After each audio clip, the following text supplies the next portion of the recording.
Hello there, ladies and gentlemen, and welcome. So, I've got to apologise first off, I am a bit cold-ridden at the moment, so if I don't sound like I normally do, that would be why. And, yeah, my sinuses are absolutely bloody off at the moment, so we'll make do with that. So, we did indeed have an interesting turn last turn. I mean, in reality, had we not suffered from a mistake I'd made, then we would have been in a really good position, but not that we aren't now. I've had a few comments such and I've had a few people actually suggesting the same, that, well, the time to strike is still now at Singapore. The reason being that, of course, he has lost something in the region there, 2/3 of his fighters. We did previously see numbers in the wave 90s, so down here at 31, that is not too bad at all, considering that we have 9 out of 10 detection here, at least 9 detection. I always forget if it's 9 out of 10 or whether 9 is our detection, or, well, I assume it's 9 out of 10 detection. But as we can see here, we do have some pretty accurate intelligence here. So that would obviously aid us in air coordination, which is also, well, which is always a very vital thing to do. Now, as far as we go for bombers, we have received some replacements. Of course, they're going to take some time to come into action. So at present time, what we need to do here then is figure out really how much we have to throw at the enemy here at Singapore, because that is obviously going to be a big decision here. Now, G-Force has been annoying.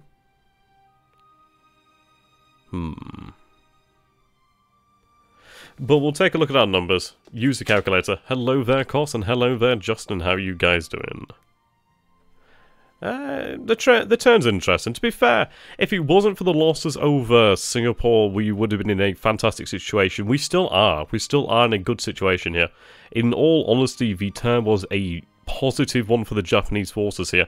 Granted, we did lose more than I would have expected in terms of actual fighters due to the massive combat air patrol over Singapore. But the fact is, our sweep of 50 A6M2s actually did cause a hell of a lot of damage. Yeah, definitely had good and bad, but we do have majority good here, which is something that we'll make do with. Okay, so I'm going to work out how many aircraft we could actually bring to battle. Now, of course, next turn numbers could actually be higher, as we will have additional aircraft that will repair. So, we can take a look here. At the moment, if we go ahead and take a look then, we'll sort by our types, we'll go here to level bombers, sort by the Imperial Japanese Army. So you can see that we do have 77 Ki-21-2As still available to us. We can see that we have 49 ready for action, 28 that aren't ready as of yet. So we still have some pretty good numbers of bombers. Obviously we did lose quite a few there, but we definitely do have numbers that are still definitely usable. And let's take a look over here. Just going to turn the music up just ever so slightly. There we go. I've got a terrible tendency of bloody knocking the actual volume control on the microphone. Well, the headset, I should say. But let's take a look over here then. So, the Ki-21s over here. We can see that we'll have a good number here in just over a day. So in reality, and hello via Akalaris. Now I'd like to let you guys know about Akalaris. He is a fellow content creator. He produces some very good, very fine content. And I do believe he is the PR guy for, Terminal Conflict, I do believe that would be the name of the game. So I would definitely recommend checking him out. If he actually sends me a link to his channel, then I'll post it here in the chat. But definitely worth watching. Some very good content. But anyway, moving on. So we still have the planes here available. We'll still have sufficient numbers to actually hit Singapore with sufficient strength to actually bring it to its knees. So I will actually see the battle here continue. We have, for the most part, annihilated his combat air patrol. He has potentially 31 fighters. He may have additional ones as of next turn. Yeah, keep sweeping first, let the bombers recover. Potentially so, but the thing is, we still have 49 Ki-21s over here. We still have additional bombers that we could throw into the action. I have, for example, the Ki-48-1B Lilies over here. That's an additional 29 bombers. As of next turn, yep, not an additional one, but still 29. There we go. Yeah, no issue at all, but I do like to promote people when I get the opportunity to do so.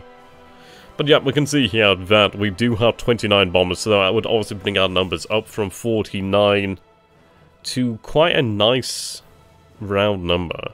So 49 plus what, 29 here? My maths is awful. So that brings us to a 78 bombers. Now, of course, I could actually throw in the naval bombers, the G3s.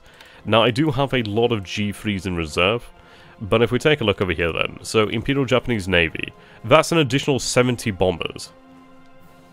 So in reality, we could bring well over 100 bombers to play here. The fact is, he is going to assume we are not going to be doing this.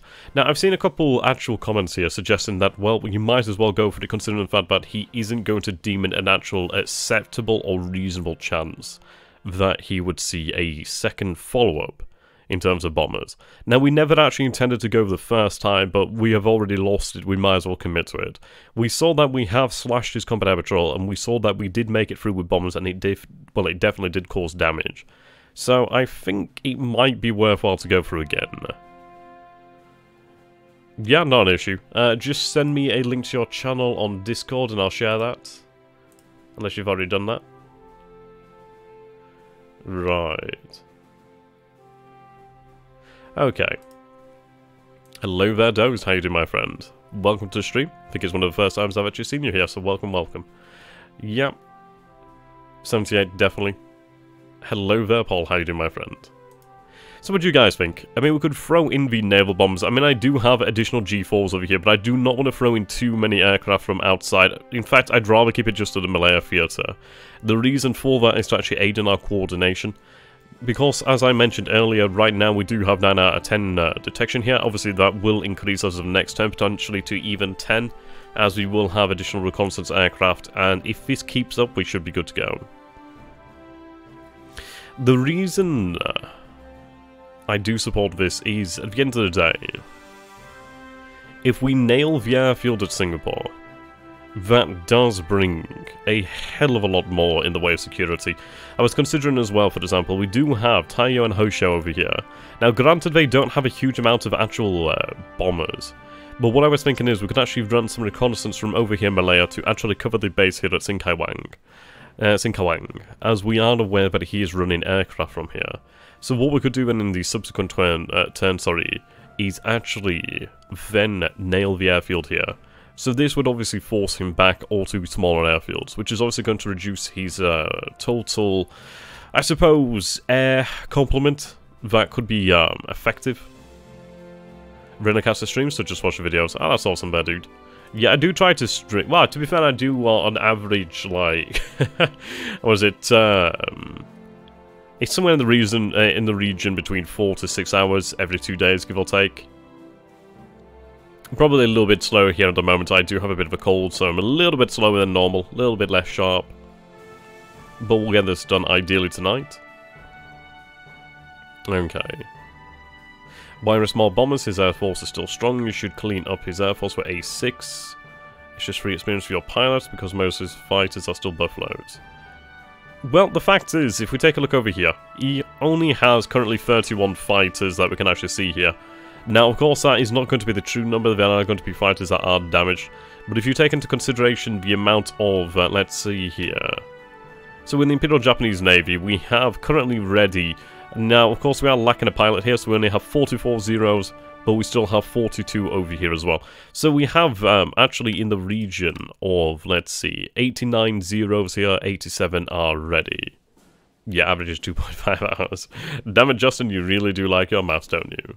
But you can see that we do have in the region of 87 zeros. I do not know whether this actually takes into consideration pilot numbers. It may do, it may not do. But we are looking at some pretty strong numbers here, and these are, of course, the best aircraft right now. Piloted by some very, very good pilots. For the most part, we do have some very lame ducks in here that we do need to actually replace. We definitely need them out of here. But we'll have them continue to fly for the time being. They'll have to, I suppose, go for a trial of fire right now, as I will have to wait for them to be replaced. So let's take a look over here then. Are we actually requesting yeah, we do have additional pilots on the way, so it's going to take some time. He may use fighters from the Dutch, but the thing is, if he does use the Dutch fighters, we have something in the region of 80 zeros here. We have an additional 30 on board Zuiho and Ryujo. We have additional zeros over here at Singora I could move down. We have Ki-43s. In reality, we have far stronger air complements now than he has.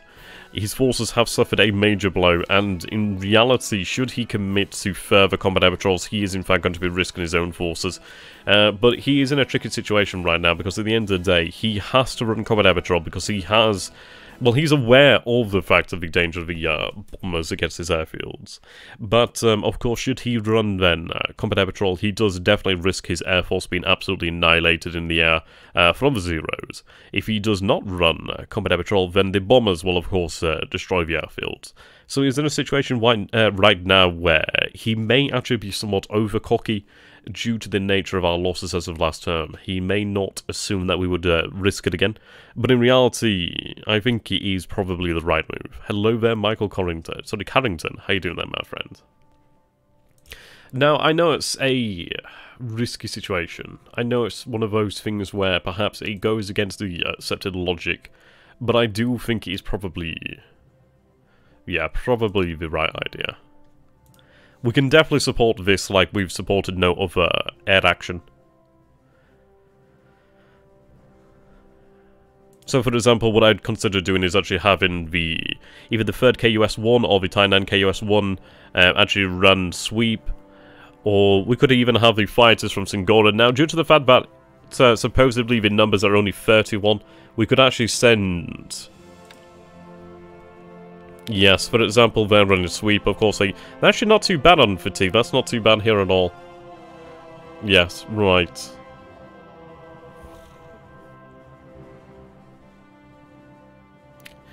Yeah, true, Carl, but the thing is, you've got to obviously understand that was a mistake last turn, which was not intended to happen. But, in reality... we are losing more due to the fact that he is the defensive. Well, he is the defender. In reality, we've lost a few transport ships, but there's no way we could have ran any of these risks without losses, and the reality is we haven't really lost that much. Sure, we've lost the battleship Haruna, but ultimately it will not slow us. Fundamentally, we take a look at the fact over here. Now, currently he has 9 ships over here, 4 of which are supposedly heavy cruisers. To the south, he has additional troop transports and potentially other cruisers. In reality, I've got to expect the fact that carriers are now in play here in the Fiji area. Now, really, how I expect them to actually function if they are in the area, I'd imagine he's not going to be reckless enough to actually see his carriers committed to direct battle. So I think how we're going to see American carrier presence play out here in the Fiji area is actually going to see their aircraft, rather than flying from the decks, rather flying from the actual land-based airfields over here. But in reality, that's going to be quite a good situation for us, because he isn't going to have the same bite that he normally would do. We'd also have the possibility of getting a little bit lucky in our timing, as he could land his aircraft on these airfields and perhaps not have the correct amount of aviation support, or perhaps they actually enter into maintenance, so we could actually catch a few of those dogs sleeping in a way. We'll be hitting those cruisers with the carriers. Well, how we're going to do this is basically... I'm not going to go with a direct path. I'd imagine he would be expecting the most direct path, but the fact of Kidabutai. Now, Kidabutai is very much the sword of Damocles right now. And the fact is, Kidabutai is monstrously dangerous, but they're twice so when their location is unknown. Right now, he may or may not have accurate information. We are going to run with the assumption he does know where they are, so we probably want to approach from an advantageous angle.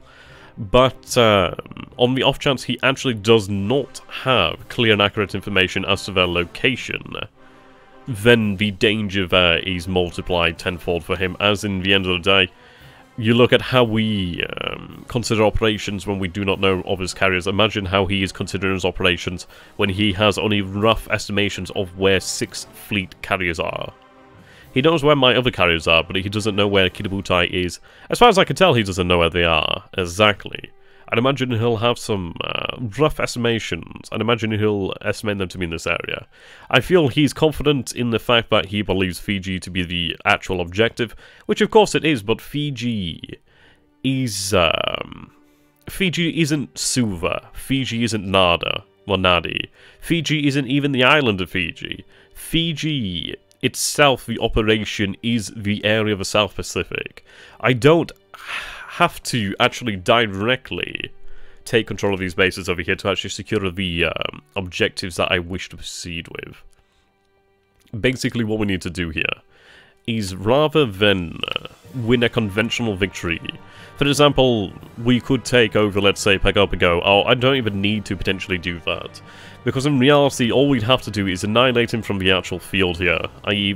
remove his transport capabilities, remove his warships from the area, remove his actual air capabilities. These troops will then consume supply, and potentially under bombardment and time, they would be starved out anyway. But the fact is, what's worse than having... how to explain this? Yeah, okay. What's worse than having lack of forces is having forces that are useless, because they might as well not even be there. Again, sorry about the actual cold. Thank you very much, Iconoclast.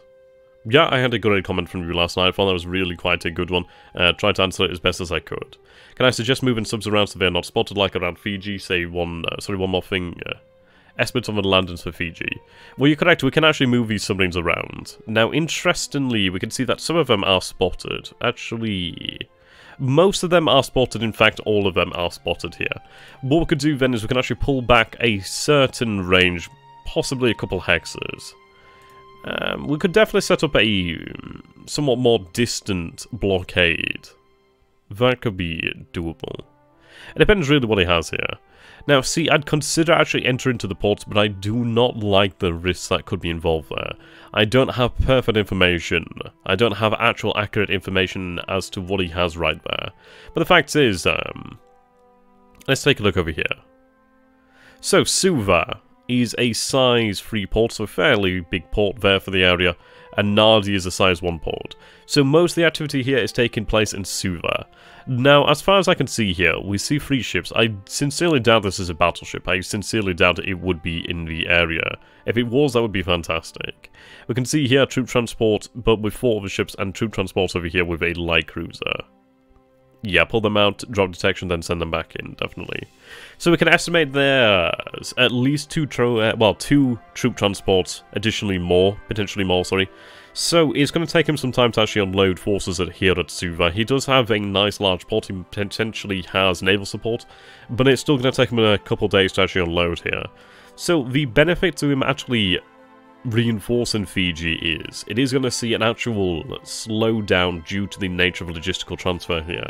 He can only transfer so much at once. So many supplies, so many men, and that's going to take time. So in reality, unless he actually does decide to actually stay here in Suva, which I cannot see why he would do that, he's going to pull these forces out at some point. So what we'll do then is we'll allow our submarines to slink back off into the darkness, regain their shadow-like capabilities, and then we'll come back. Hawaii too, because if you just change this side, you blockade, so he has to not only guess where they are, indeed. Sorry about that. You're taking a big risk in this Fiji operation. In some ways, sorry, we are taking a big risk. But in others, you have to recognize the fact that, in reality, the risk here is not the Japanese, it is in fact the Allies. We're operating here from the Marsh Islands, which, if you take into consideration here, let's take a look at the distance between KYJ and Midway. So if we take KYJ over here, and we take a look at the distance between KYJ and Midway, we can see the distance is 38 hexes. The distance down here to Suva is 45. Now, of course, that is a little bit further out, but you have to take into consideration that it is far easier for us to move towards the south here, where there are additional islands, where there are additional bases, where we actually do have more of a presence closer by, relatively speaking, than by Midway. Now, Midway only has Wake Johnston in that area. Of course, it's slightly closer, but there's significantly less here to actually take advantage of. I mean, of course, this works with the Allies in return. it is one of these things where it could work against us, as of course he does have more of his bases nearby. But what we might do, and something I'm considering here, is depending on the actual situation, it might be more prudent for us to actually strike potentially towards Noumea itself first, as this could actually potentially allow us to have access to supply production here in the area. And it would actually provide a nice base there. As you can see, we do have port capacity 2, air capacity 2. Over here we have an additional port over here. I think what we need to do is really take advantage of the fact that he's reinforcing Suva and Nadi. But in reality, if he bases aircraft there, we'll annihilate his airfields. If he bases warships in the area, they will be sunk. Well, they will be sunk, sorry. His land forces here at Suva and Nadi, they've come from somewhere. So the fact is, he isn't reinforcing here without any debt. His debt is the fact that these men have been taken from elsewhere.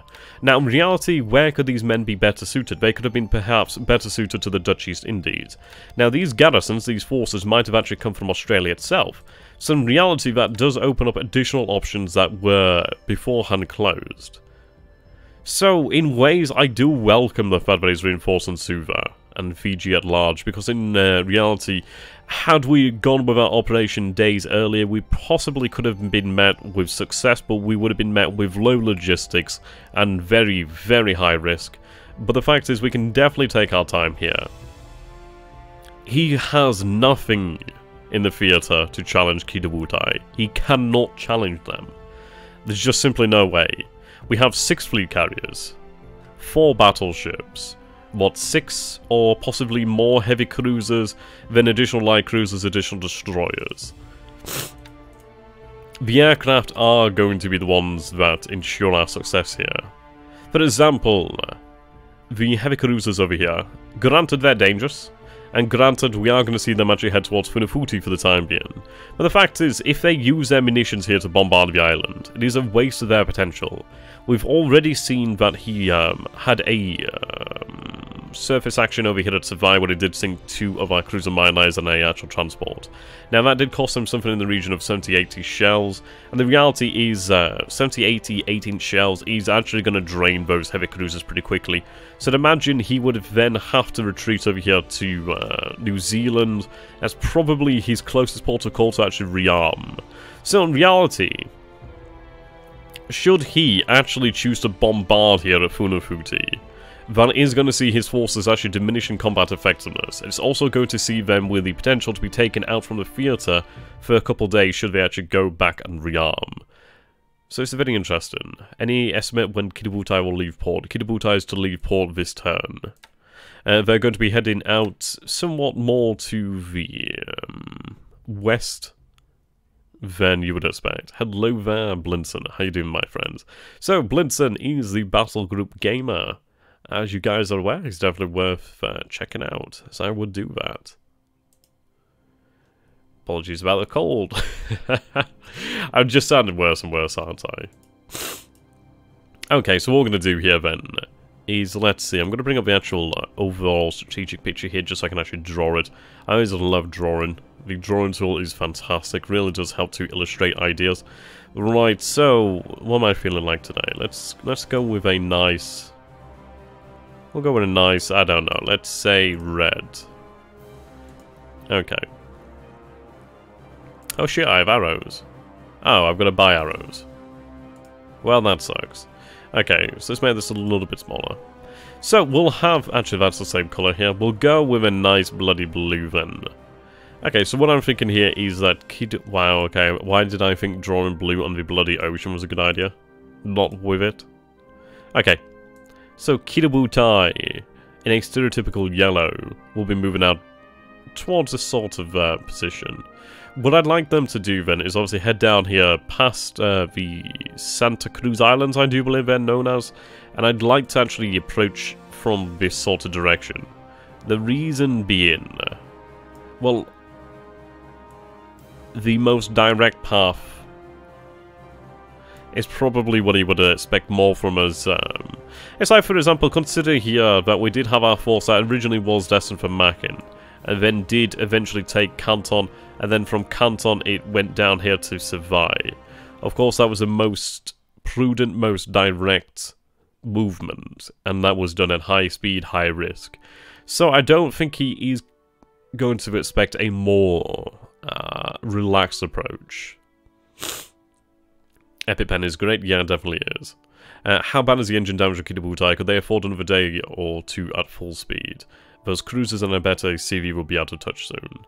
Well, the fact is, should he move his surface forces from over here? Well, he's not going to be able to do much for them. He could, of course, try to raid the Marsh Islands, which is why I'm actually considering here we keep some surface assets. But in reality, you take a look at the fact that over here at KYJ, we have the G3M2 squadron here, the Chutos KUK-1. Now that is 27 naval bombers. Of course, they're all armed with torpedoes. We then have additional naval bombers over here at Truck. So that's 34 and 27 over here. So the thing is, should he attempt to actually approach KYJ from the ocean, sorry, from the Coral Islands, Coral Sea, sorry, point, or even approach from this area, he is going to come under fire by naval torpedo bombers. Let's take a look at the range here. Okay, so range is 18 hexes, so yeah, he would be within range from Banvith's position here. We take a look, he's obviously out of range, but you consider that 28. So if he's 10 hexes closer, he's actually within range. Wouldn't they be spotted by reconnaissance base out of those allied islands if they get that close? Potentially so. Potentially so. But the reason why I would favour this approach rather than the approach from this angle is, if we take a look, his forces have been primarily approaching from this angle. What I actually want to do here is, it's actually rather insidious. It's actually a really cruel but very simple reason. Now I'm just going to give the chat a couple moments here. I'd love to know why you guys think it. Do you guys have a reason? Sorry, that's explained badly. Do you guys... Can you guess what my reason is here? Apologies for sounding like a bloody idiot. I'm terrible when I've got a cold. Okay, so why do I wish to approach from this angle? Why is this angle, even though it's actually more likely to be discovered, why is this one superior than approaching from this angle? Which could work. It could even be undetected. But what advantage do we gain from approaching from the... well, from the west? Over than approaching from the east. Oh god, sorry about this. I've got like an actual jar of, what you call it, Vicks Vapor Rub, Vapor Rub. And it's out of date, so it's just not very effective at the moment. I could fucking snarf this shit and it wouldn't touch it. Are you going to take Guadalcanal?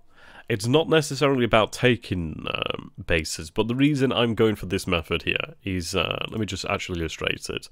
Okay, so let's say here, we set out from KYJ. Now, all these ships, all these warships in this area here, they need a sufficiently large port, don't they? Now, imagine Kidabutais in this area. Exactly, cut their forces off from their line of retreat to Australia. Exactly. That's the reason I want to approach from this angle. Because in reality, should we approach from the east, sorry, from the west, and score hits, his forces do not really have much in the way of options to retreat. They could move towards New Zealand or they can move towards Australia. They do have a size 3 port in the area, but that's not going to be enough to actually repair them, and of course that's going to be within the actual battle zone. So that means that he's actually then going to have to think, oh crap, okay, and retreat back to Pearl Harbor. Obviously that is a much larger distance and actually would give us significantly more time to hunt him down and destroy any remaining assets. So the reason we approach from the west is rather insidious and rather brutal in its simplicity. We are to cut his line of retreat. If his line of retreat or easy retreat is cut to New Zealand and to Australia, then he is going to be extremely vulnerable. Any damage inflicted is magnified as he cannot simply slip away into the darkness of his allied ports. He can't. Hello there, Baden. Hello there, Sasha. Yep, but I mean, this is it. Should his carriers be drawn out, I would be extremely surprised. I think basically what we'll see here then in regards to carrier operations for the Americans in this theatre is, let's take a look over here. Now my bet is we'll probably see forces based here, or potentially based on Fiji. If we take a look at what island airfields he has around here. Okay. No airfield here. Port, but no airfield. He could build airfields here, of course, but he doesn't already have any. Right. Yep, so his only airfields here belong at Fiji. So, Nadi and Suva. No port, no port. The only other port, only other airfield, was at Savai. Pago has an airfield, but only size 1. Yep, okay. I think it's going to be a very interesting operation. Okay, so if we take a look at this then. So, no airfield, no airfield, no airfield. You can guess what I'm going to say.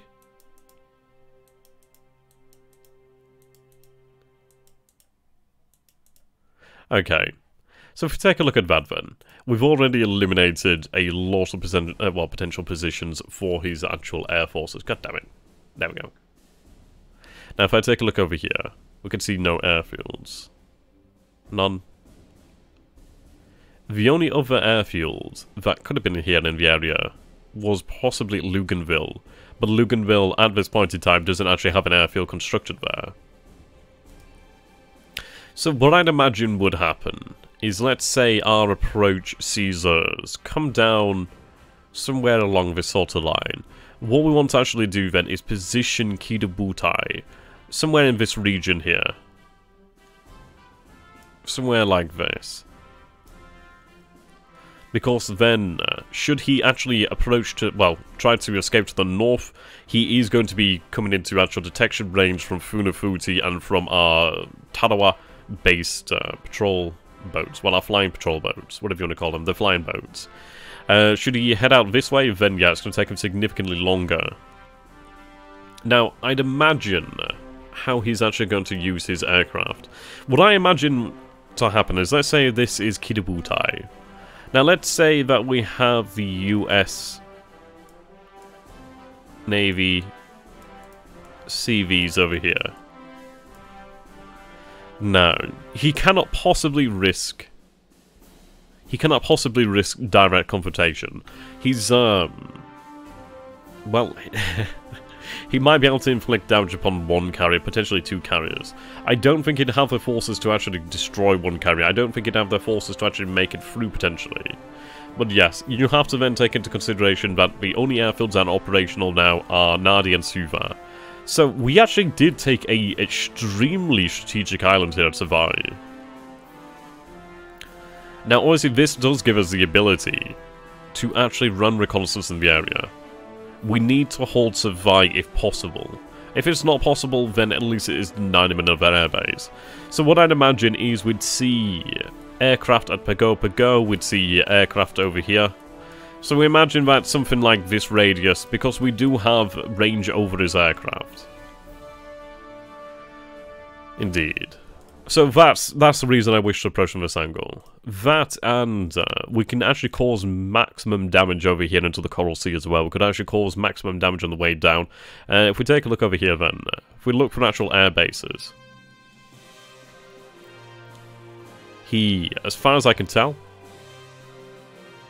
has none other than at Noumea. Yep.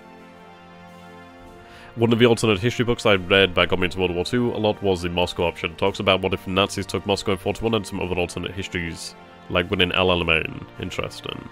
Yeah, exactly.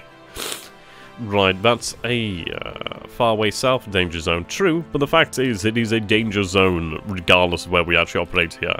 But it would see us actually sever his ability to reach, well, ideally to easily retreat towards New Zealand or to Australia. Yep. Which is why we're not going to actually use our aircraft until then in a prime position. Guadalcanal, a dot base, right, let's take a look. Guadalcanal. Tulagi's over here now. Tulagi. He's only a port at the moment. What we could do is actually potentially take control of these islands rather easily, as I don't know if they actually would have garrisons at the moment. I'd imagine they probably would have some garrisons, but they could be dealt with. We've seen some good success over here at Nauru Island and Ocean Island. I very much would like to take control of Baker Island. See you later there, Justin. Have a good one, my man. What is the operational range of airfields out of New Zealand? Well, let's take a look then. Okay, so if we were to assume that he was operating from New Zealand, his closest one would be this one over here, so Waipapapakuri. Probably said that wrong. Oh well. He does have a large airfield here at Auckland. Yep, so if we take a look over here then. So, what's the sort of range then towards Auckland? 21 hexes, 20 hexes. So really what we'd have to do then is somewhat stay possibly closer to Noumea. Now if we take a look over here then, so Nadi Suva is 14 hexes out here, so that would be the maximum zero range. Our maximum range for torpedo bombers is 9 hexes, so something in the region like that. So that would put us 10 hexes out of Noumea, which would actually see him not be able to use dive bombers. He could use them potentially over here, but what we need to do then is possibly... let's see.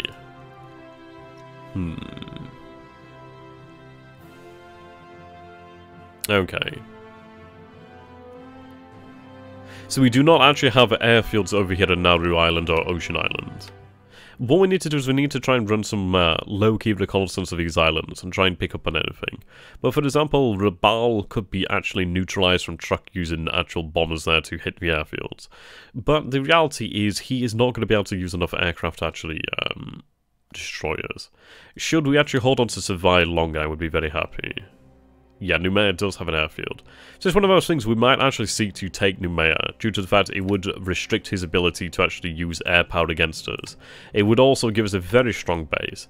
So I think what we're going to potentially do here then is possibly we strike at Noumea. And in reality that would give us an actual base-to-base land-based aircraft from. It would give us a sheltered area from which Kitabutai could run. And even potentially the actual... supplies there could be a decent draw. And if there actually is supplies there, if there's actually fuel there, because he does have industry, granted no heavy industry, so there wouldn't be much reason for him to have actual fuel there as such. But it's potentially possible. It is the largest French asset, I would say, in the area. So that could make a lot of sense. Oh god, I'm so very sorry about the cold. Now, for example, we could actually use the 144th Regiment to actually see this persecuted. Well, prosecuted. So say, for example, they were to hit Noumea. We could actually split up some forces to actually take the other base on New Caledonia as well, and actually secure New Caledonia in one foul swoop. But let's take a look at this. It's also going to take us a couple of days to actually move out this way. So if we're moving about 2 hexes per day at the moment, what's the distance here? Right, so 49 hexes. Let's take a look. Yep. Right, so 49 hexes. If we're making 2 hexes per day, let's work that out then. So divided by 2 is 24, 25 days potentially. I don't think it would take us that long. I think we could actually pick speed up. I mean, we could potentially run full speed. I could even take some of these slower ships out of here. That's a possibility. Like, for example, we could detach some of these forces over here. So how many do we actually have aboard here? So we have... this is a lot of men aboard here. There is quite a few men. So each one of these actual ships that are slower does actually hold a decent capacity. Yeah, so it looks like we have some pretty strong troops aboard some of these actual ships here. Yeah, I mean, this one here, for example, only has 112 other troops and a little bit of equipment. So, for example, what we could do here, then, is... Right, so amphibious once again. So what we'll do here is then we'll sort by actual speed. So that would put the actual speed down to 12 knots. I could even potentially split these forces and have the forces at 12 knots actually head for the second base in New Caledonia, and then the 14 knots and 15 knotsers, they could actually head out towards New Maine itself. We'll take a look at these different options and see what that could actually potentially do for us. But I think this could be a nice option. We could then actually take some of these additional islands along the way. And the reality is, Kiributai is not going to take very long to get to this area. So, we could see him with a strengthened Fiji.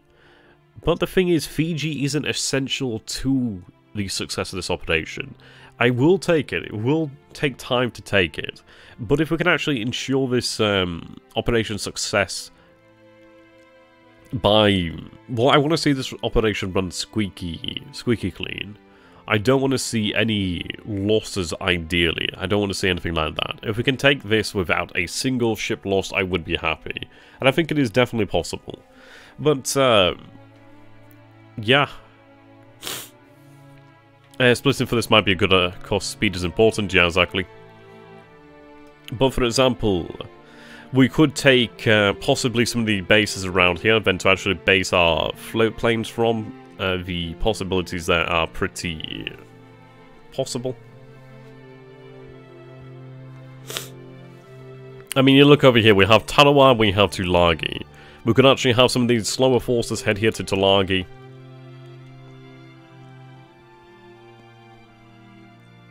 Which would then see us with a base over here, from which I could actually operate float planes. We do have aircraft tenders over there at Tarawa, which could, well, one of them could be moved over here to Tulagi. So the fact is I could actually then run reconnaissance over the Coral Sea, which would actually help to expose his positions and ultimately secure our situation. But indeed, we'll take a look at that. So if we were to have you head towards Tulagi here for the moment. Yeah, escort to transports, don't worry, they're not going to go in unescorted, that's for damn sure. Right, so if we take a look over there, so we've already gained an extra hexa speed. So rather than 2 hexes per day, we're now making 3 hexes per day. So 49 divided by 3, that is 16 days. So we've knocked off quite a few days there already. Now if I was to actually further divide the forces here, so let's say amphibious, which is the main thing to bear in mind here, we're moving in amphibious mode, rather than transport. So we'll actually hit the beaches and we'll hit them hard, and we'll hit them well. So we take a look over here then. Now sadly we don't seem to have as many troops aboard here. Yeah, we're lacking on troop numbers here. So 870... let's see, is this Task Force 89? That's a shame. Okay, so Task Force 88. Those would be the slow ships. Task Force 89 is the fast ships, and Task Force 351 is the middle ground at 12 knots. But if we take a look over there, so this task force could and would travel at 3 hexes per day, but if they were pushed to full speed, they'd be able to make 4 hexes per day. Now, of course, that fuel isn't going to last very long like that, and obviously would be rather mad to actually do that. But what I want to do is actually explore the options here. So if I was to run 49 hexes at full speed, we'd be there in about 12 days, so 50% time reduction. But how we'll work this is to have the maximum amount of forces available. Is we'll have the 14 knotters and the 15 knot run alongside the 12 knotters due to the fact that they do carry the majority of our troops here. And their speeds would see them arrive at a similar time, irregardless of what we did. But we've saved a little bit of time. And it would see us actually secure another base along the way, from which we could then actually base additional float planes to actually help us secure our advance. But, should Funafuti be secured, that would see us actually with an air base over here. So, for example, Funafuti, if I was to base my H6K4s over there, we'd actually have reconnaissance all the way out to 25 hexes, so all of this area would actually be under our surveillance. Suva most definitely would be under our surveillance. Yeah, so Funafuti, yeah, the range to Fiji is 13 hexes, so let's take a look then. So from here to Funafuti is 24 hexes. Yeah, look at that. So 25 hex range to Funafuti. So if we take Funafuti, and which we already have it, but if we can actually fortify it or actually use it as an airfield for our H6K4s, we'd actually have fantastic range over the entire area. We'd be able to reach well, obviously Noumea from there. I don't know if we'd be able to reach Noumea from, yeah, just outside of the range of Noumea. But then obviously if we were to take Noumea, that would actually build that back up then. So I think how we need to approach this operation is from the west, and probably plan for the Tanawa forces over there.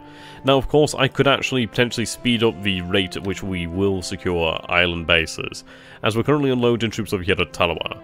We will have the capability to run fast transports, such as the ones that we're going to run over here to Baker Island. I have another cruiser on the way, Kashima. She's an old-type cruiser, but she has a troop capacity of 275, so she can actually carry a small raiding force in of herself, along with destroyers. So for example, I could have them actually head out here first, or head out here to actually reinforce landings, and even to escort. So what we want to do here is Fiji is the goal, but Fiji isn't the only means of success. And that is where we are going to get him here. Because if he believes that the island itself is the main objective, then he's actually misread our motives in this area. Of course, it is obviously one of our operational goals here to secure Fiji, but it isn't necessary to secure the South Pacific. It only aids it. We'd be able to shut down Fiji from other bases, we'd be able to shut down the complete area from other bases, and over time, take it all over. So that's what we're going to do. Okay. What we need to do then as well, we can actually afford this time because we can actually build up the amount of fuel and supply that we actually have available. Now, the fact is, if we actually push out this way, like this sort of direction, I could actually have them possibly head a day this way, but I don't think it's worthwhile. I want to actually have them somewhat more in the centre here. But the good news is, we'll have Kiributai nearby. What I'll do is actually find some additional forces to escort them. So for example, I could have Isokazi and Hamakazi actually escort them. Or I could take even the light cruisers over here, they could be used. But the fact is, we do have aerial escorts as well. That's what's good. So from track, you take a look at 18 hexes. So yeah, Task Force 69 is covered by naval bombers over here, and they're covered from naval bombers over here as well. Yeah, so 11 hexes from truck, 13 hexes from KYJ. They're covered by 50 plus naval bombers. Somewhere in the region of probably 60 naval bombers. They'd obviously have fighter cover nearby as well. So in reality, we do have a good situation here to actually move down the western side. It's only really till we get to about these islands where he may or may not have forces. That's the thing, he may not have forces in the area. We do have submarines active in the Coral Sea. Not entirely where I'd like them, but we could actually surprise him in a big way if we actually do land our forces at Noumea rather than at Fiji. He's actually going to be caught really on the back foot there, because that is going to be one of his actual points of retreat secured, and we'd actually then be able to base our land aircraft down there. Where is the damaged Congo at the moment? Congo is actually still in Kotabaru at the moment. Okay, so what we're going to do here then is we're going to finish our orders in this area, and then we'll move on. So you're moving back north towards Tarawa. You're moving out this way. I do need to make sure you actually head out of the way. Okay, so somewhat in that direction. Yeah, there we go. So head south, and then you'll ideally avoid these cruisers. Okay, let's take a look.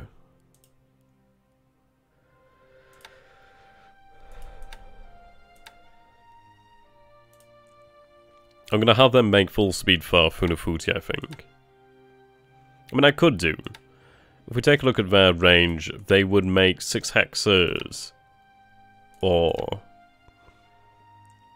4 hexes. The range here is 15. I could have a submarine actually head out from Canton. Okay. Now, range here is only 16 hexes, so roughly similar. So very sorry about the cold. What I'll do then is I'll run a submarine over here from Baker towards Canton. Well, yeah, towards Canton again. We'll run that at mission speed. Now, we do obviously still have the I-70 over here, the I-170. Now, I could use that to just keep a general overview of the island. Run patrol here just to make sure that there's nothing particularly much. I don't know what is here, but we are going to be running reconnaissance over the island with our planes as of next turn. So that's a good thing. Okay. There we go.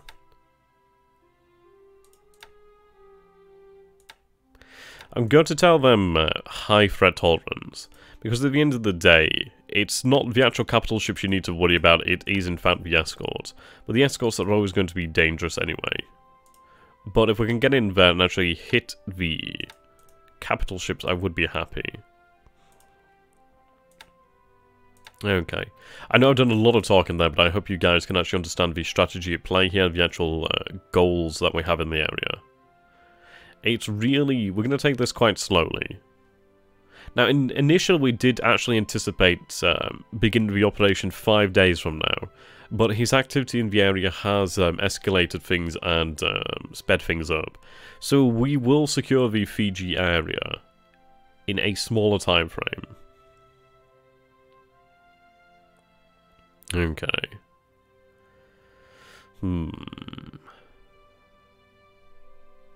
Yep. I think that's going to be how we approach the situation. What we'll do then is we'll find escorts for the 144th. Now, for example, I do still have small forces over here that we can actually use to secure these islands. I think really what we need to do is be like a sweeping tide. Secure these islands in front of our advance. Obviously, that would tip him off, so if we could actually try to time it, that'd be quite good. But if we take a look at the fact that Kitabutai is obviously further to the north. Yeah, so Kitabutai is going to take a couple days to get to this area. They could, if necessary, be pushed to full speed for a turn or two, but that would only be in extreme cases.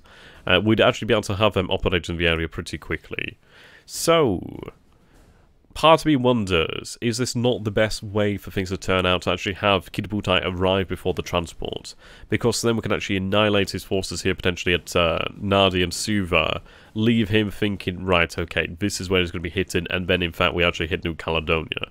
Now, I don't really have information here to suggest that New Caledonia has been at all reinforced. I'd imagine he might do. Retreat seems to be the name of the game regarding THG. Potentially so. And if he's actually evacuating forces from Fiji, that does make my day significantly easier. What we'll do then is we'll actually slink away here with our submarines, but we'll try to run some reconnaissance in the meantime then to actually garner some additional information. Okay. But we are going to move out of range.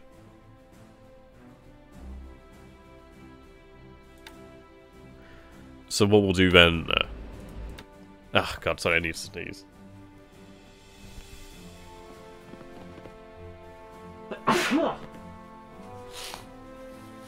I'm sorry. Right. Some reconnaissance.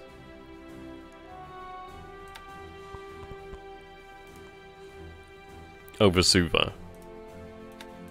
We'll pull out from the area. What we'll do here, even if we do miss any of his actual ships in this area, is we'll pick them up again later.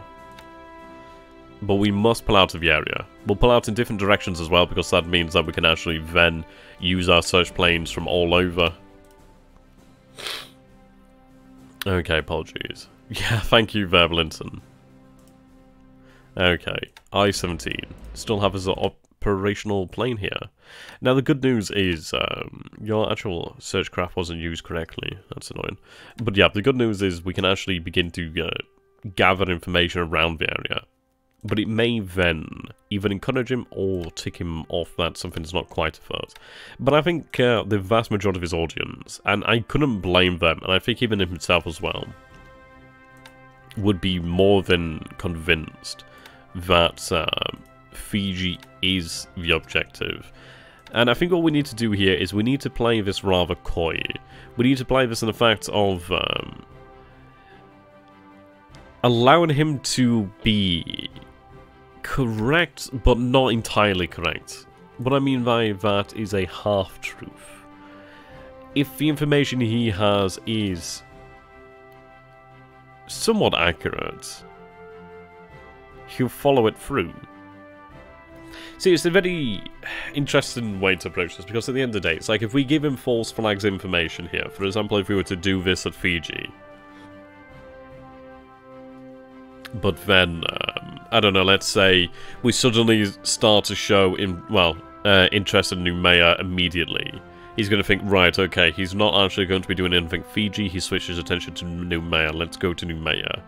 But if we give him an actual bone here, so for example, if I keep running reconnaissance over Fiji, keep running my interest over Fiji, keep up that intensity in that area, keep up the submarines, keep up the reconnaissance, keep up the actual occupation of that area, it does actually lead him more and more down into the rabbit hole, because it's like, true, we are heading towards Fiji, true, we do have forces intended to eventually take Fiji, but Noumea would be the real target.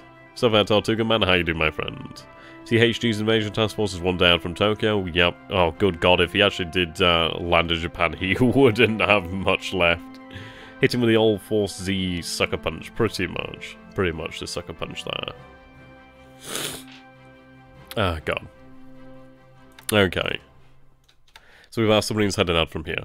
So what we need to do then is basically lure him into a false sense of security with half troops. There's nothing more believable than something that is plausible.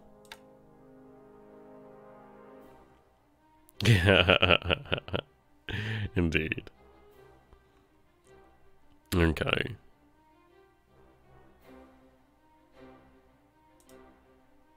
We'll have somewhat less distant submarines.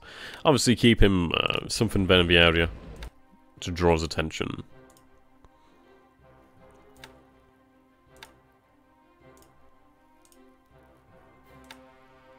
There we go. 1, 2, 3, 4, 5. 1, 2, 3, 4, 5. Yeah, that's correct. Of course, we are patrolling now around Savai and Pago Pago. What I might do then is have a submarine actually head that way. Do I have? I do. Ooh. Okay, fantastic. Now, our second submarine has arrived in the area and actually does have some reconnaissance, which is going to be beautiful. Any changes to the plan since yesterday? Oh, hell yeah. Right, what I'm going to do is actually tell them to run naval search random here. So 100% search, just get the hell out of Dodge. Right. Basically what we're going to do here then is we are going to somewhat change up our plans.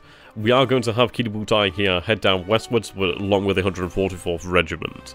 They're then going to head into this area. The 144th Regiment is going to secure New Caledonia. But what we're going to do in the meantime is continue to have our activity over here potentially increase in some regards. In the respect of giving him false information to obviously lead him into a pitfall. I'd explain a lot more, but I'm a little bit bunged up at the moment, so you'll have to forgive me. Okay. Right, could I actually pick up another pilot here? I-25, you have a pilot. It would be the submarine I-15 that needs one. So I can't actually dock you. Is that due to the actual size of the port? Yeah, pretty much. Okay, 2,200 tons. What can we actually fit in the port of Savai? Yeah, I can actually fit that. So what we need to do here then is undock the Kamikaze Maru. Now, interestingly enough, I can actually take some fuel from the Kamikaze Maru, so that's always something to bear in mind. But we'll have you on dock here for the moment. So I-15 is going to dock up here. What I'm going to do then is grab a pilot. So there we go, we have a pilot now. Which will mean that we have a pilot ready to go next turn then. He's actually fucking well experienced, holy shit. Nice. That's cool to see. Yeah, so I'd imagine we'll have our aircraft back then. Actually, no, I don't have any aircraft here. I just have a pilot. But I have an aircraft, that's weird. Or do I have an aircraft?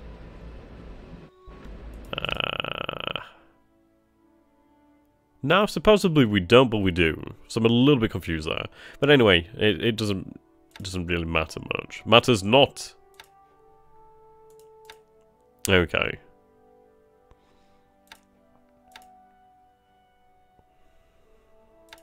So what we'll do then is we'll actually maintain our patrol here. Not transfer. Right, there we go. So your patrol in Savai. Your patrol in Savai, okay. A naval banzai would actually be staggeringly frightening to behold. I'd imagine. Why don't you send subs on naval search to find his reinforcing transports? Well, what we're doing is we are going to be running reconnaissance over Suva because I need to have information about our troop numbers. If we see troop numbers increasing, then we know he's reinforcing. If we see troop numbers reducing, we know he's evacuating. And finding out which one is true is going to be very important information. Ah, right, okay, so we actually do not have one there. That's fine, that's fine. I was wondering then, is it reserve? I'm like, no, it doesn't look like reserve. Okay.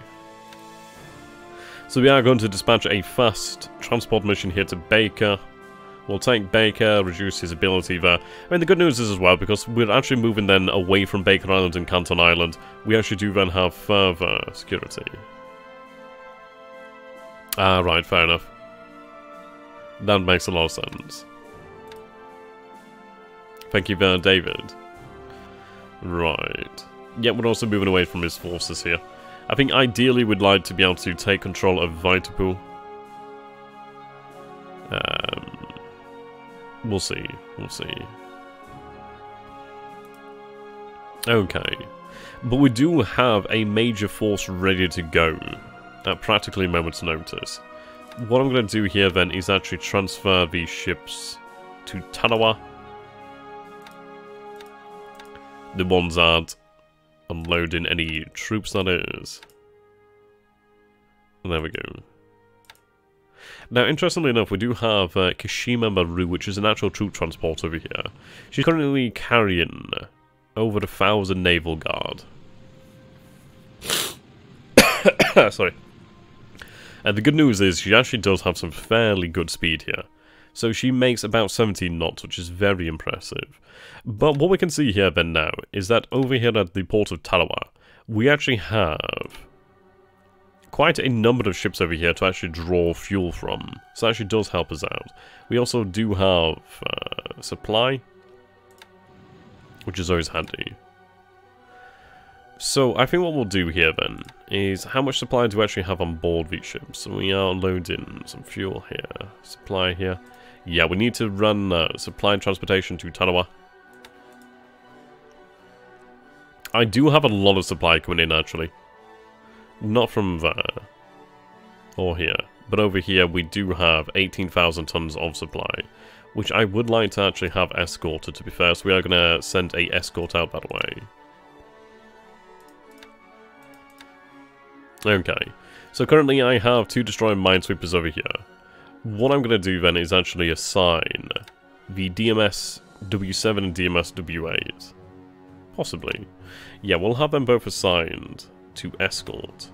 Hello there, Lupus. How you doing, my friend?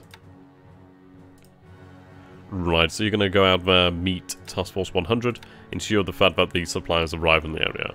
But what we'll do is we'll actually have some supplies sent to KYJ, but we'll have some supplies sent to Tarawa and other islands. Okay. You're heading out for fuel. And we do have Hayamoto over here, which is currently picking up fuel as well. So what I could do is actually run the... yeah, we'll load in fuel here as well. Only 2,500 units. It's going to take a little bit longer. Well, it's actually going to take a little bit longer for the oiler to load up because of them. But at least we'd have 2,500 units I can actually move with low-value tankers. Right. Now, I do have myself the base force here at Guam and the base force here at Saipan to consider what we do with. We do also have a air flotilla headquarters from Takao and Formosa to consider where to move. But I think what we want to do here, then, is... I could have that base force actually move up to one of these forward islands. The question is which one? But we could even have it landed down there at Noumea, for example, to reinforce the area. I could have them head here for KYJ for the time being, just obviously boost our capabilities over here. And we could even use that engineers to actually overhaul the construction of the base and really build it up into a large base for the well, for the time being.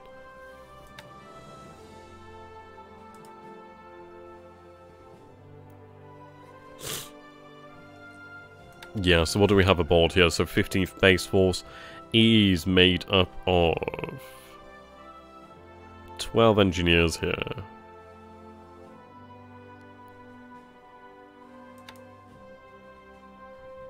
Oh, that might be squads of engineers.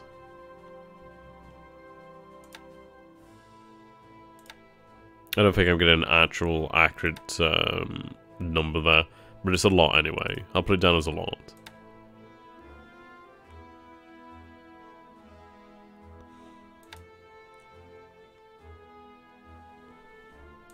There we go.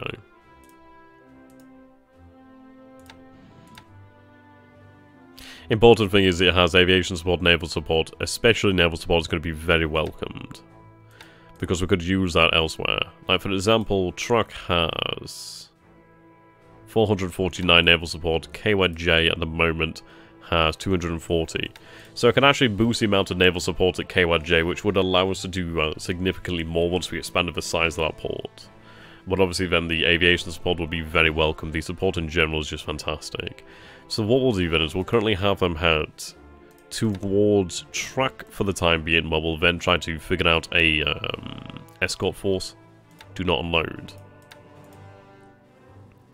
Are they kind of supply as well? No, no supply. So you're going to take some time to load up. Then what we'll do is we'll have you obviously head south as well. Now I can actually pick up this unit over here at Pagan. It's a smallish unit, but at least it could be useful. Yeah, the naval support also helps load and unload at ports. Definitely right there. What do I actually have here at Pagan? So 12 engineers. 12 engineers is worth quite a lot.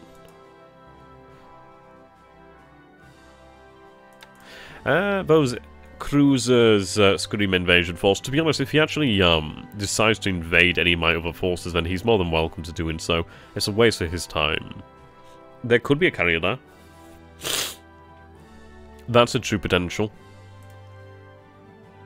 Though we'll be likely to find out rather soon, considering he is moving towards Funafuti. We have 2 of our planes that are currently available. We'll have another 2 tomorrow. So the fact is, we can actually have this reconnaissance here that would possibly reveal the presence of carriers. And if it revealed the presence of carriers, then we could consider moving at full speed, but I don't think we'd actually be in a position to really take advantage of that. I think it'd be one of those cases where even if we move at full speed, we'd be in the area sooner, but his carriers would then disappear. So we need to just obviously conserve fuel. Obviously it depends really on the situation. There's a lot of different things here. Yeah, it's a good idea to split cargo task forces to a size that will allow it to dock at a port when unloading and unloading. Guam is a problem and will take a long time to load. Indeed. Well, Guam's already been loaded, thankfully. Yep, the base force is there, which is nice. Now, what is the tonnage here? The task force is...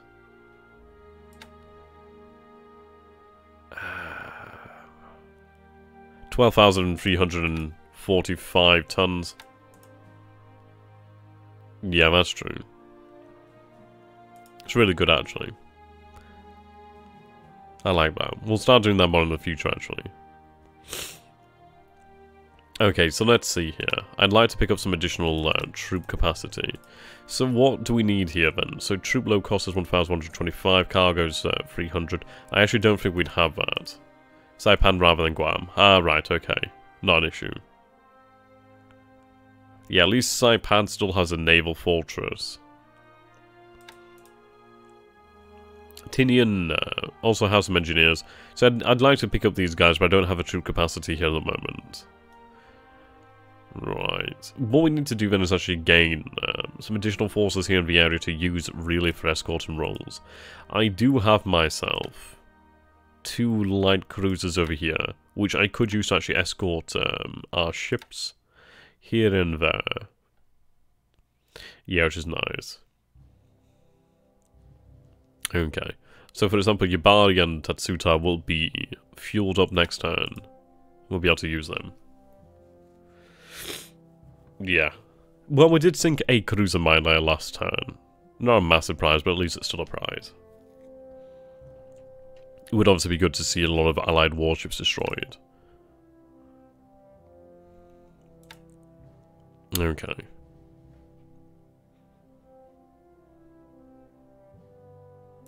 Right, what we're going to do here then is actually randomize the patrols here for the time being. How's that look? Not amazing, but we'll randomize it for the time being. The reason being I want to just actually break up the detection around us.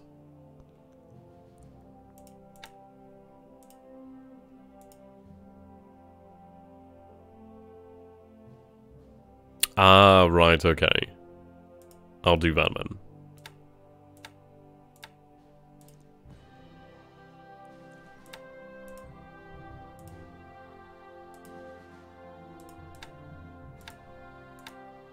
Okay. We'll run a more randomized patrol pattern here for the time being. That is the midget submarine that I'm still surprised is alive. Watch it now, that'll be the bad boy that takes out the carrier. Right. So we're aware that the Iwata Maru has been detected. Now the Iwata Maru cannot actually dock here. Can you arm anything with torpedoes? Well, I don't know if we could arm the H6Ks with torpedoes. I mean, potentially so, but the fact is, it's not worth my time to do something like that, due to the fact that the patrol boats are pretty damn valuable to me. So, granted, they can carry 2 torpedoes each, which is a hell of a lot of torpedoes, but it's not worth it, because if I lose any to flak, that is a serious loss of visibility in the area. So what we'll do then is we'll bide our time, we'll take the punishment, and then we'll meet it out in abundance. It's not even guaranteed he may bombard, but we'll see what happens. We have a small force over here, so at the end of the day, his bombardment may be very effective, it may not even be that effective, due to the fact that there's a small force he's actually trying to hit, so he might not actually be able to hit many of them. If he unloads troops here, then fine. We'll obviously take care of them in the future.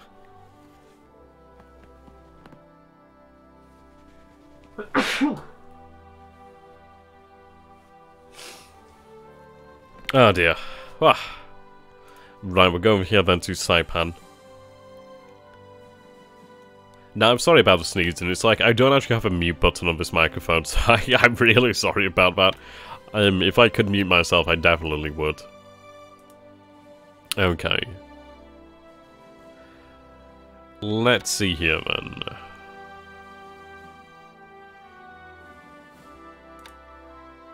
Use minimum ships. Ah, right, so they all have to be there.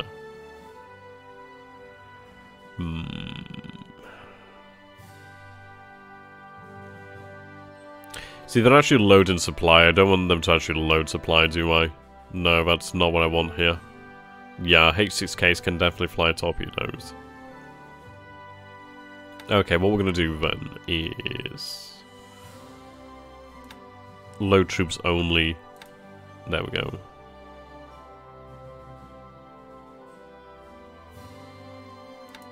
So ideally I'll stop them loading supplies then.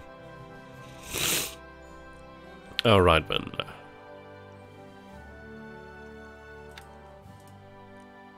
Skies are looking clear, which is going to be fantastic. Yeah, Watamaru really did survive a hell of a lot there.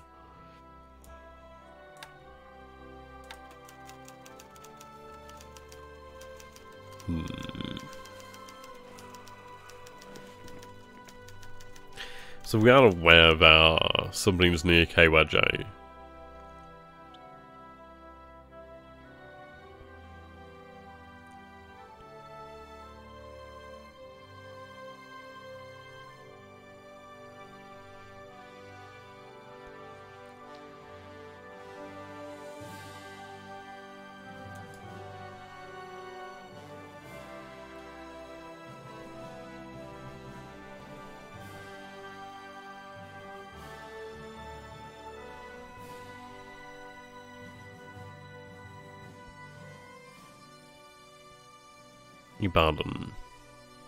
Ibadan.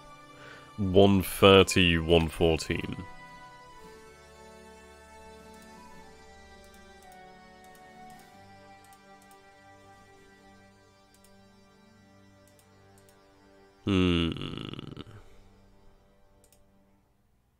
So there could potentially be enemy forces around KYJ.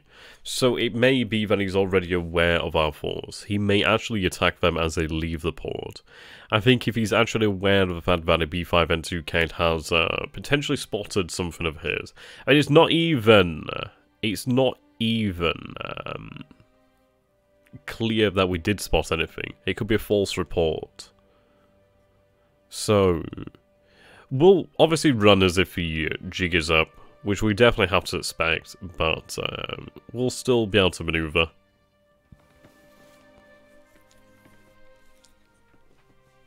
That light cruiser and the patrol boat should move away from that force as well as the ships that are around the small island near the CA forces, so they are not lost. Okay, yeah. Yeah, they're already doing so. I mean, they're a few days out now. I mean, they're about a day away, give or take. It's like, for example, should they make full speed, they'd probably catch them. So what we might do then is, I could run full speed for a turn, but I don't think it's worthwhile. I don't think it's worth the actual fuel. What I'm actually going to do is tell them, let's see here, we'll set them another waypoint further out this way, and then we'll head back to Tarawa. At least then, we know they'll probably be safer.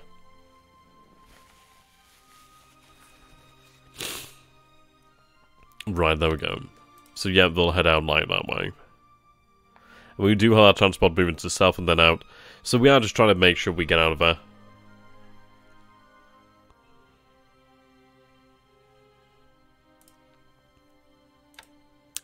But if we take a look over here then, it doesn't seem as if he has any detection over here right now.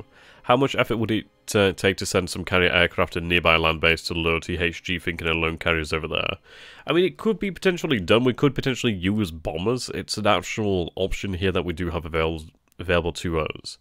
The question is, what would we send though? Because it has to be something worthwhile. Like, for example, the surest bet that would think, well, probably would make him think, okay, there's carriers in the area, is either the D3A1 Valves or the B5N2 Canes. But if we send either or, we are actually then restricting the amount of, well, the deadliness of Kiributai. But I agree, it's an interesting plan. We could definitely try to do that. We'll see what happens. We'll see.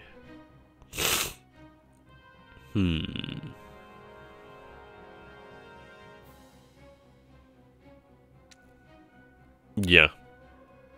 There's a lot of potential possibilities here. Moonlight is increasing as well, which is actually going to work out for both of us here, Allied and Japanese. Let's take a look over here then. So what I'm going to do then is... So we currently have 2 ASW task forces here at the moment.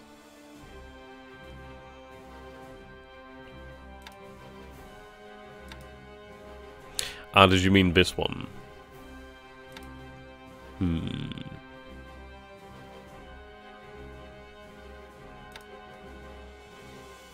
Okay.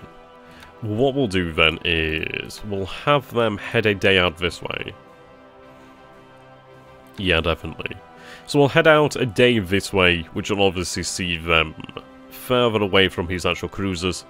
I mean, obviously I'll have these submarines in the area to actually use here, which is quite nice. But what we're going to do then is we're going to grab our ASW.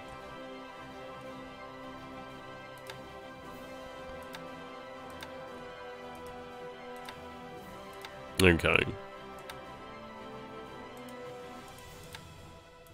So set patrol zone of Tarawa.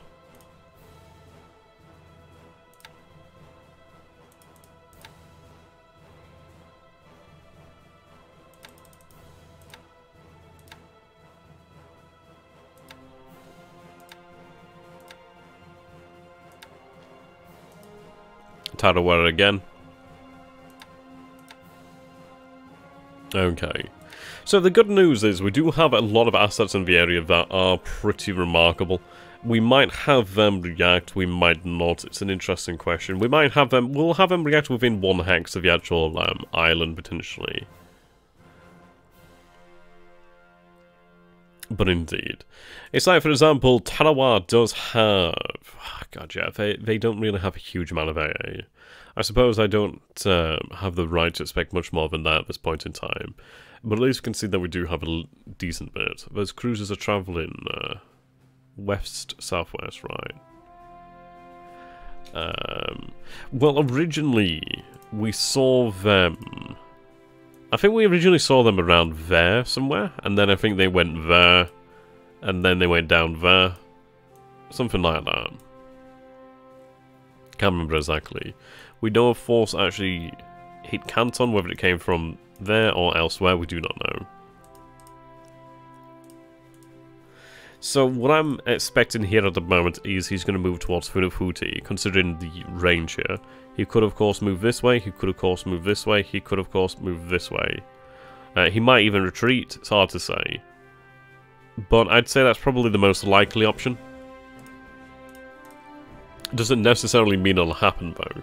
That's what we have to bear in mind here. Right, I'm glad that we do actually have some reconnaissance capabilities here to survive. That actually does make me feel significantly better, as I can actually gather some information over Pigo, as well as run in potentially the search in this area as well, because we may pick up something very handy.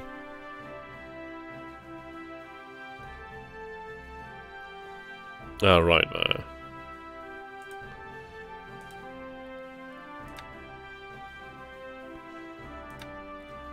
Right, we need to make sure we are running ASW here.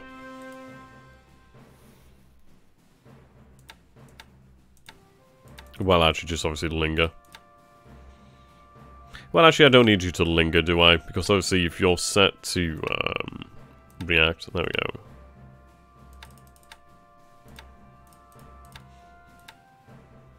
Another 2 patrol boats.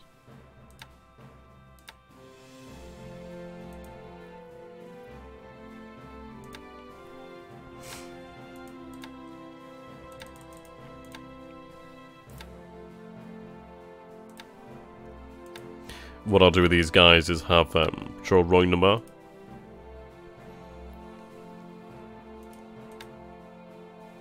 Yep, Kiributai is still at KYJ. They're leaving this turn. They're going to head out this turn. Now the good news is we do have a lot of actual search capabilities here. It's quite nice.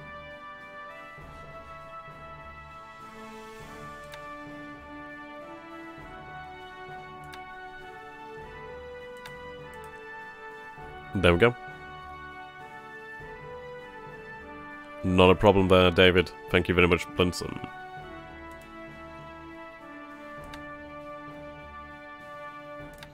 Right, we are going to target them towards Noumea, but we aren't going to actually select Noumea.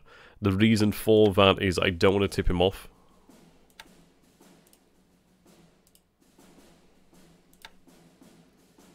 We're not going to select Tulagi either directly. Okay. I think what we'll do here then is I could head out this way. I think we'll do that. We'll actually move closer to our transports.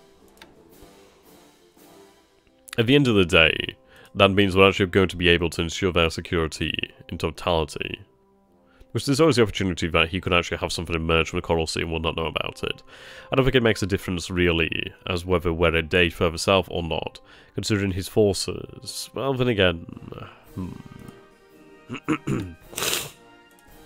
No, sorry, we'll go for the middle ground again, I guess. We'll go for that middle ground. There we go. Yeah, and we'll go middle ground again, I suppose, because then at least we are just as close to that force as we are to this force. And depending on the situation here, we could always come in. We'll see what happens. Okay.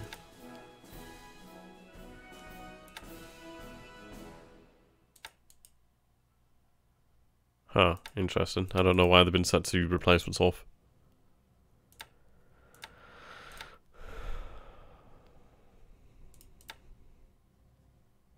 Are there to be moved, aren't they?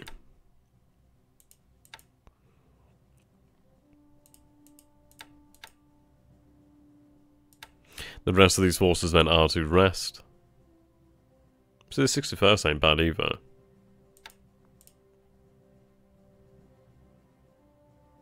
Well, true, Carl, but the fact is, it's like, if we hit his carriers, his cruisers, it's going to be a nice victory, I'm not going to lie.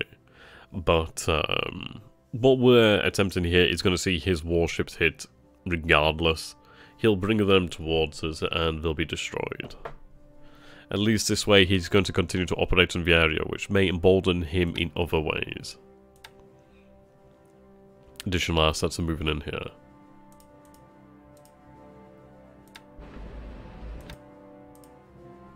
Can you carry a actual aircraft? No.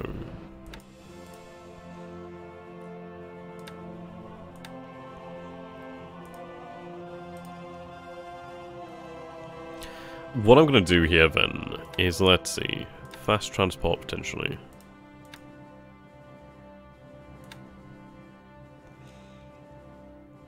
I could load up elements of the 24th Regiment. Now obviously it'd take quite a bit to actually take them out of there.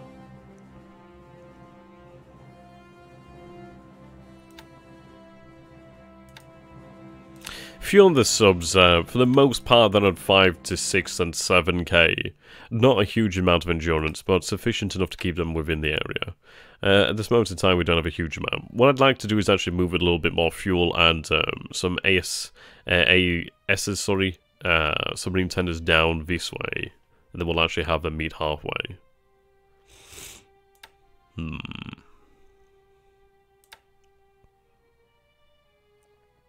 Okay. Actually, I'll leave just one here.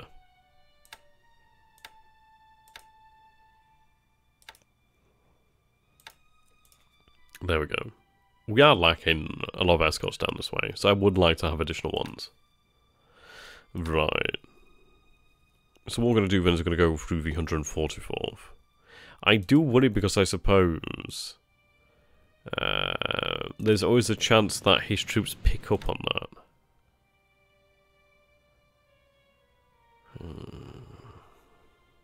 We've already had some replacement zeros head out to Kidabutai. We can only like... I'm not entirely sure. I don't know if you can only draw replacements every 7 days or something for certain carriers, or whether it... Well, I don't know whether a carrier, for example, can draw replacements and then 7 days it'll have to wait. I'm not entirely sure. But we've had some replacements arrive. Some Zero, some B5N2Ks, as well as some D3A1 Vowels. Okay, so we spent a long time over in the South Pacific, and now here we are again at Malaya. I think we need to hit Singapore again. Do you plan on building an ASW base? That is a base mostly for ASW patrols and search flights to originate from? Pretty much, pretty much. I mean, I'd like to have basically sub-pens out there in the Pacific, i.e. like having ASs as well as search planes, run like reconnaissance and obviously keep the submarines actually well fed. I mean, I could do that with an AS and AV and really have them as a sort of more mobile deployment.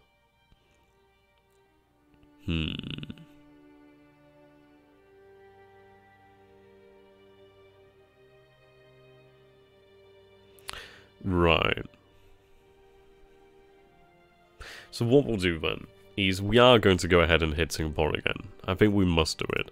So the question is, another sweep, I don't see a downside provided your bombers stay at home.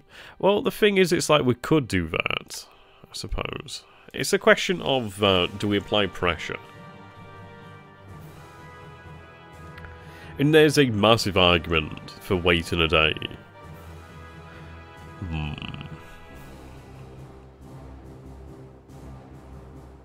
It's just, it does make me wonder. Yeah, the AV should be paired with a CS. It just makes me, yeah, with a CS would be fantastic. It just makes me wonder. Is it perhaps what he would expect? Is he going to expect us to actually hit them? Is he going to expect us to actually wait? I think he would probably wait. So the question is, if we hit Singapore this turn, does that call his bluff? I mean, what we could do is we could actually sweep the airfield, and then obviously escort our bombers in anyway. We do have zeros in place to actually allow that. So for example, we'll prepare here, and then we'll take a look at the actual possibilities, and then we'll really decide in the end as to whether to go through with it. But for example, we do have the 3rd KUS-1 here, we do have the Tainan KUS-1 as well. Now if we take a look then, so morale here is 99, so that's freaking fantastic. Fatigue's lower, experience is roughly the same. So for example, these bad boys are set to sweep Singapore.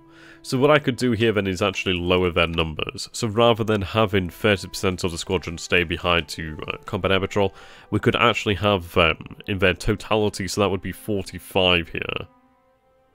Sally forth.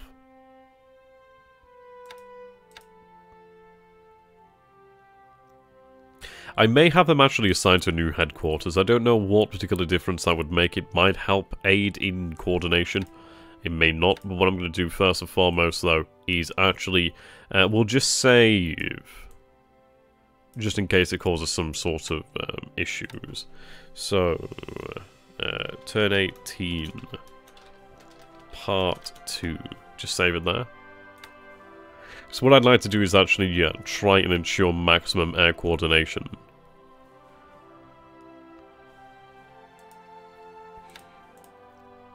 Okay. So what is the air command in this area? It would be the 22nd Air Flotilla.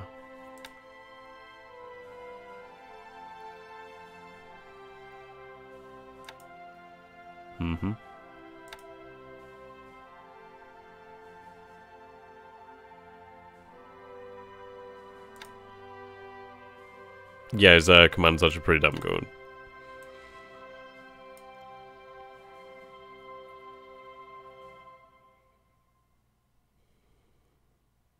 Though it does make me wonder,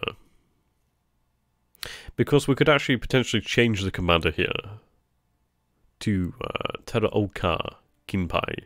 He has more leadership, a little bit less inspiration, he is more expensive, he has better naval, as you'd imagine. Well, not that it matters too much. Land doesn't matter too much. Slightly less capable in the air, but significantly, yeah, a whole, like, what, an additional 10-ish points, another 9-ish points when it comes to administration, which does make me wonder would that actually help us. Train the subs to hunt for whales for oil for their blubber. One blue whale can yield 50 tons of it, so inhumane, but it's war, they can even make... Okay, we're gonna top this. We're gonna top the whales. Right. So let me just find a little bookmark. How to choose leaders. I was going to see what would help us. Right, air headquarters. High air skill. Ah. All of their skills have no influence or bearing on the air headquarters, okay. Air headquarters have dramatic influence on level bombers. It's important to have air headquarters within range of your level bomber bases. Air headquarters exert significant influence of a strike craft. It's good to have an air headquarters in range of your bases. Interesting. Right, what is the actual range of bases, I wonder? No, it seems like only air is actually needed, which is fine because we already have the best. Right, command radius is 1.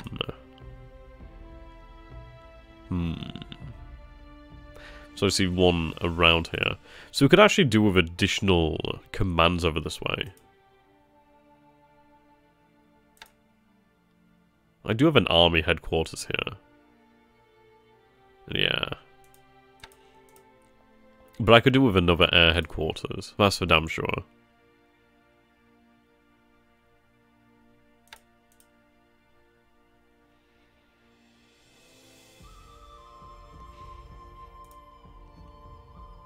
Like, for example, I'd like to move the 3rd Air Division. I think that would be the next one to move, really.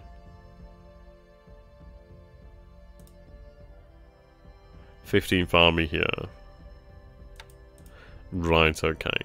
So, we can actually have some really good coordination from... Yep, definitely so. Yeah, we can definitely have some really good coordination then from Kutabaru. Okay. What I'm going to do then...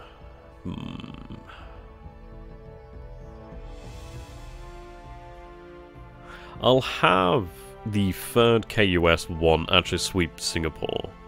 So we'll have them run in full numbers here. It is going to mean less zeros there on actual sweep. But what I'll do then is run the Tainan KUS 1 as a escort. So we'll have 45 of them. The reason why I'm going to use probably these guys as escorts is because they have extremely high morale, so they're very likely to get into the air. Which means they're very likely to obviously be in the air to escort our bombers.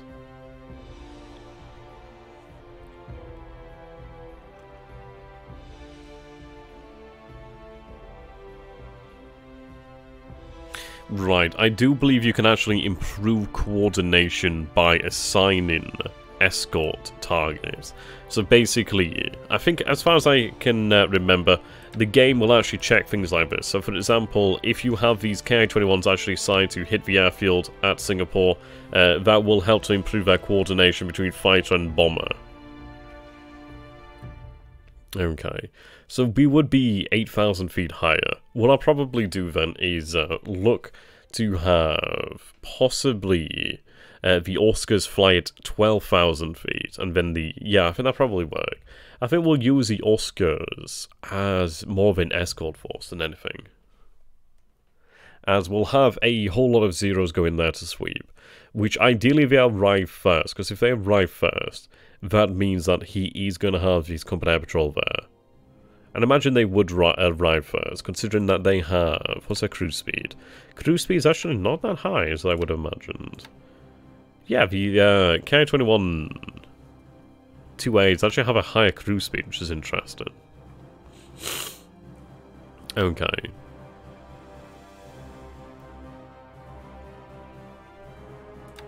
So what we'll do then is we are going to hit Singapore.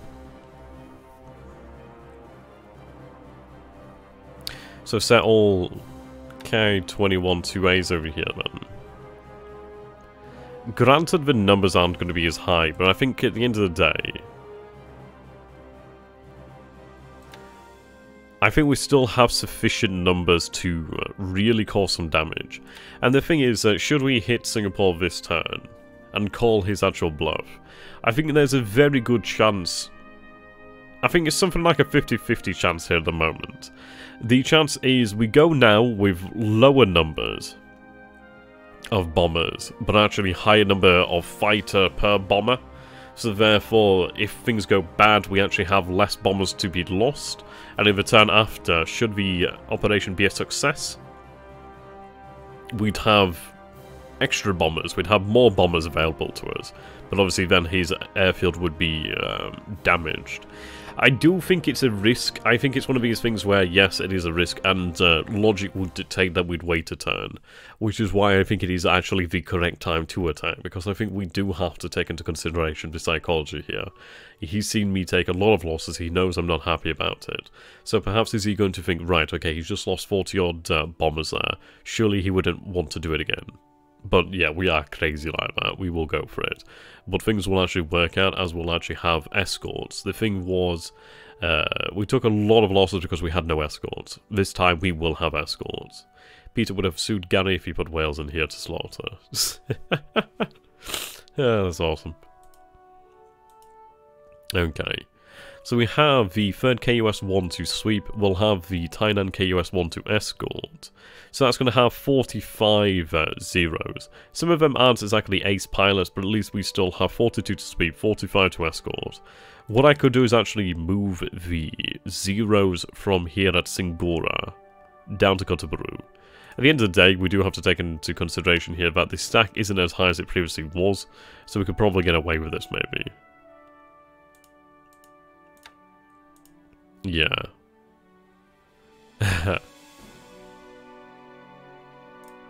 Yeah, so for example, I still have some aircraft over here. The 1As took a pounding, but a lot of them did make it back, so that's not too bad. So what I could do here, for example, is their range isn't spectacular. It is sufficient to hit Singapore.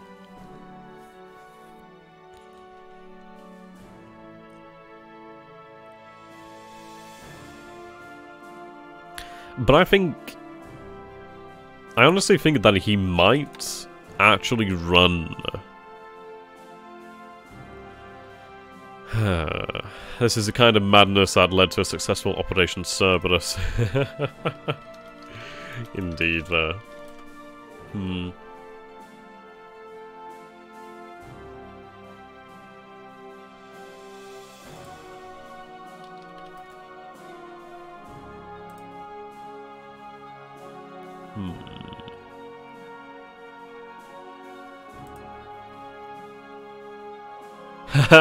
Yes, the channel dash. I'm just looking at that one, yeah. I remember this one. I mean, it's just so audacious that you wouldn't expect it. It's absolute madness for them to obviously head all the way through the channel and make it crazy. And they did have some good strength, but at the end of the day, it's like, yeah. Brave. They still took a lot of losses. Funny though. Right.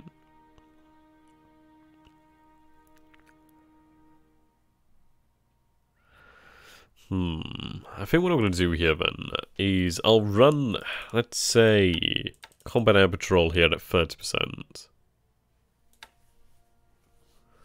Right, you're currently not running reconnaissance over anywhere.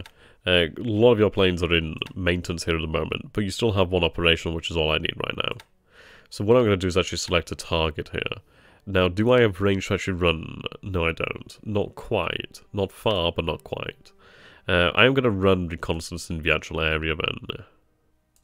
I think we'll run it here over Kuantan and actually see what's going on there. I'd like to actually get an idea.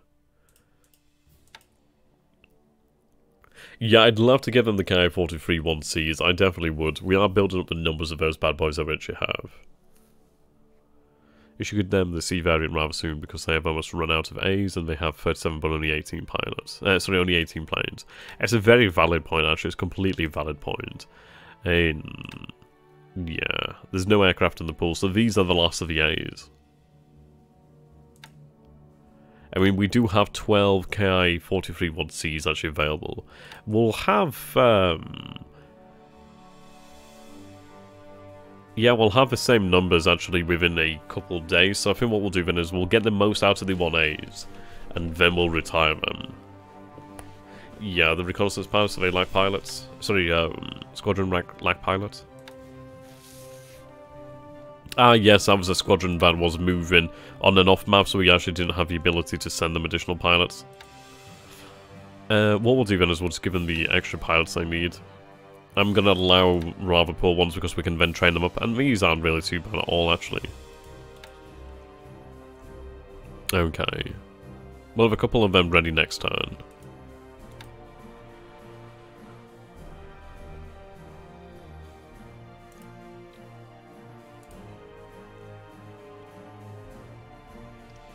See, I'd like to move these H6K4s out of this area. They are really good here, I'm not going to argue, but I would rather them be elsewhere. So, for example, their order of battles all over the place, but, yeah. I have a couple here at Patani, actually, interestingly enough.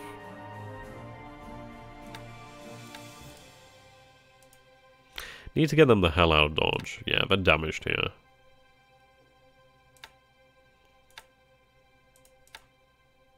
I think we need to load them up, because they can't actually fly here at the moment due to lack of maintenance. Yeah, they need a lot of repair. Okay. Is it possible to run a mixed squadron with newer older variants? Unfortunately not. Right.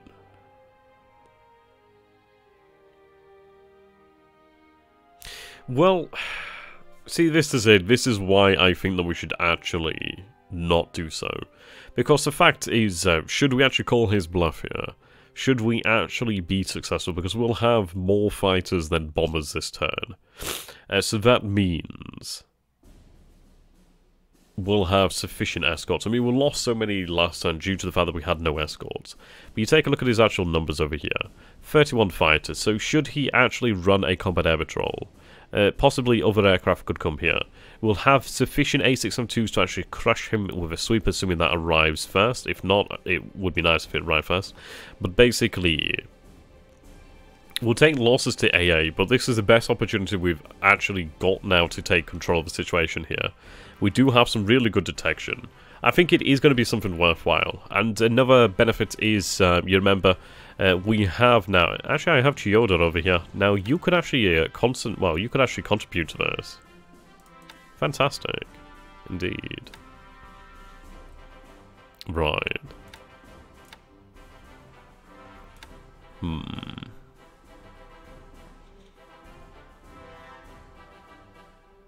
hexes away.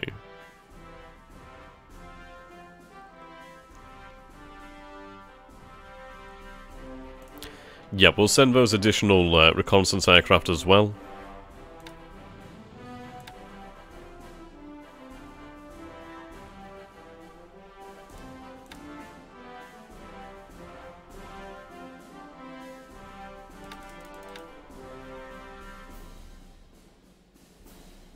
Well, the bomber's morale isn't going to be great. Really isn't.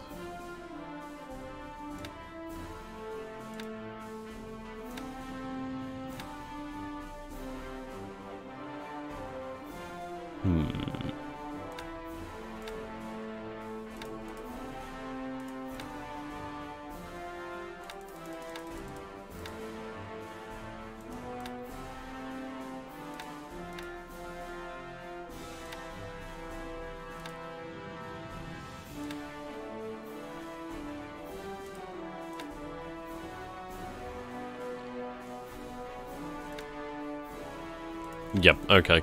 So, we aren't going to see a lot of bombers fly. So, 62, 75, 44, 46. Yeah, the morale has really suffered. It's suffered a hell of a lot. But, even if we don't see the entire squadrons fly, it's still going to be sufficient. I think what we need to do is just... I mean, this is it. What you have to imagine here is the damage that we cause to his airfield is going to hurt. He'll have planes on the actual ground now. So, for example, you'd imagine, like, you see our bombers here, they're going to take a day to actually be back in action. So I'd imagine that there are going to be numbers of his actual planes over here that'll take a day to be back in action, but he has his bombers over here that are currently not doing anything, an auxiliary. I think it's probably just worthwhile. I mean, morale... dictates how much a squadron will actually fly. The thing is, I don't need all of them. I don't need everything. In some ways, it might be worthwhile to actually have less, but I think it is going to be worthwhile. I really do. And if it backfires, we're not going to lose that many. But if we get through, then we are going to cause him damage.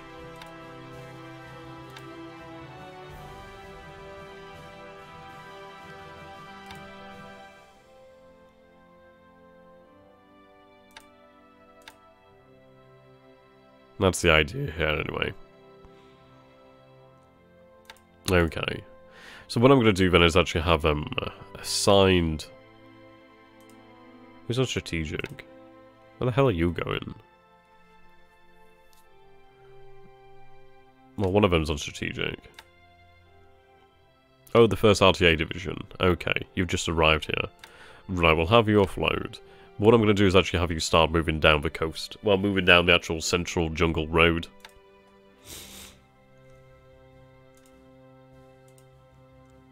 That does remind me. Just one more unit over here on a low star. Something in Singora. Right, have you move over to a low star from Singora. Then we'll be able to form up that, yeah, potentially form up that division. Yeah, 18th division. The H6K lacks the pilot.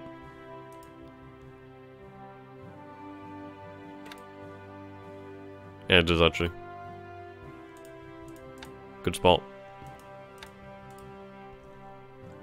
I wish it was red all the time. Sometimes it isn't actually red.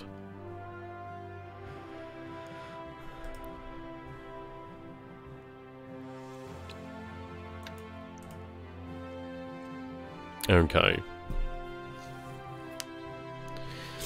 So what I can do here, you don't have house rules regarding Thai units leaving Thailand.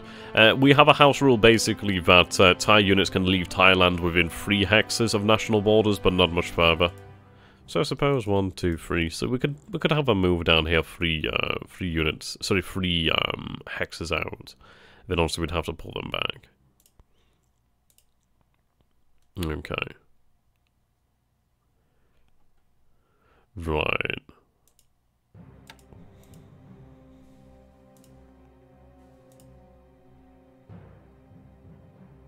Let's have them all assigned to the 22nd.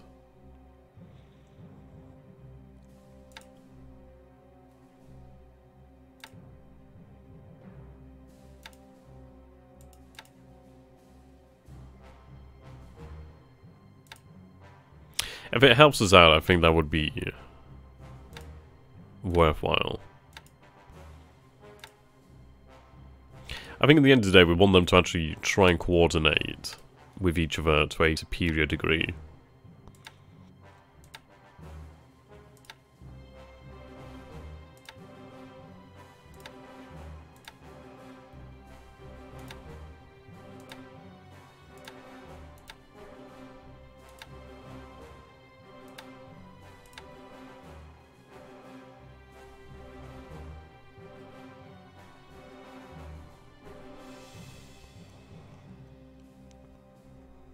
Is it 22nd? It is 22nd, isn't it? Yeah, 22nd Air Flotilla.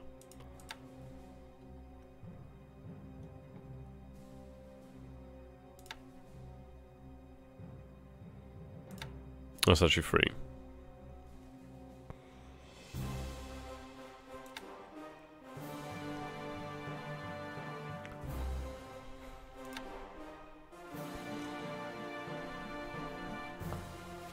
Okay. What we'll do then... So we've got our Zeros running sweep and escort. We do have the KI-43 1Bs over here. Now, I actually do have replacement 1Bs, which is nice. So fill out the actual... yeah.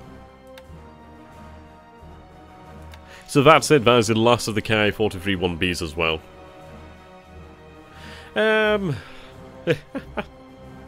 I suppose. So we'll have 1 squadron of Zeros sweep, we'll have a squadron of Zeros with 99 morale escort. What we're also going to do is have the 64 Sentai escort as well. They're going to escort at 15,000 feet. I could have them escort at 12,000 feet, to be fair. Excuse me. It would ensure they actually link up with the bombers. So escort to Singapore. No, rest entire squadron.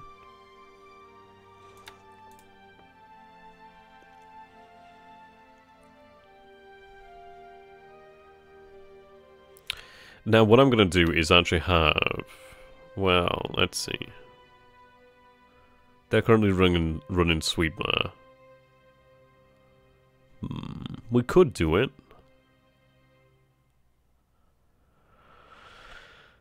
See, I could actually reinforce the squadron should I wish to, but I need to build up these zero numbers so that I could potentially replace or reinforce Kitabuta in the future. We'll decide really.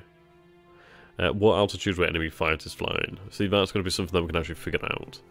I think what I might do here then is actually have, let's say, 80% of the squadron on long-range combat air patrol over, not on sweep actually, over Kotabaru. So I do feel like he's probably going to run bombing operations himself actually. In fact, for this time being, just put the entire squadron over Kotabaru.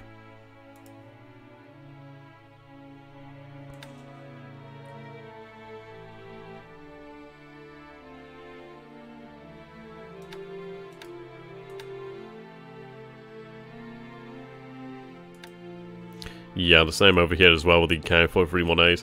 I just think it's going to be something that could potentially happen. That he actually decides to hit us over here. What to do now with our battleships and carriers. So currently they're running 50 combat air patrol. Interestingly enough, they didn't actually join. I wonder if that was due to the fact they weren't close enough to actually join the battle. Interesting, I could actually have them upgrade to A6 and A3s. Oh, sorry, A6 and 3As.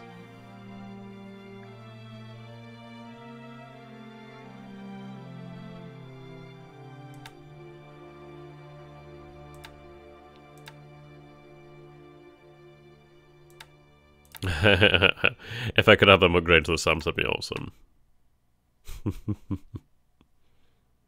Some time away. Okay. But the good news is we actually do have additional zeros in the area. So that's even better. So we have like 80 zeros at Kotabaru. We have 30 off the coast as well that are within range, which is nice. So we have even more forces to aid us. So what I might do then is, let's see, I could run 30% of them on combat air patrol. Obviously to ensure the security. And the good news is they are within 1 hex radius of the headquarters, so I imagine that would actually potentially help out with the coordination. Question is, do I remain here? It looks as though submarines are moving to the south. We've had a lot of ASW over here for the time being. So we might actually be pulled out of this area. What the hell are they doing?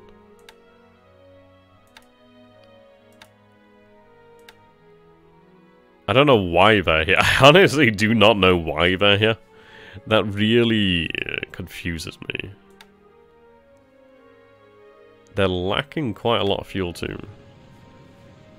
Yeah, 28% fuel. Why the fuck are they here?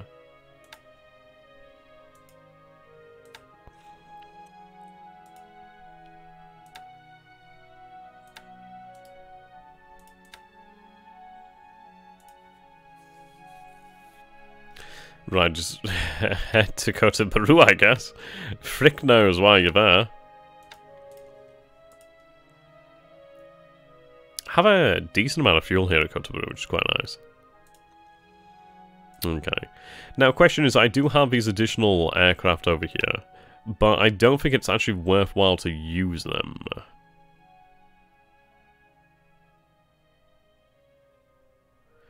Due to the fact that there's no actual escorts here as of this moment in time.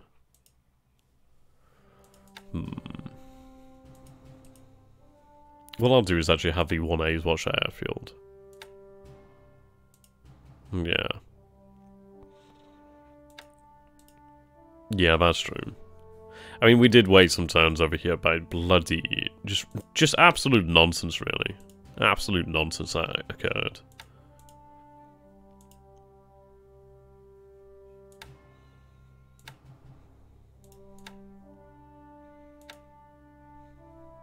Crazy. I mean, this could have actually really hurt. Could have gone really badly.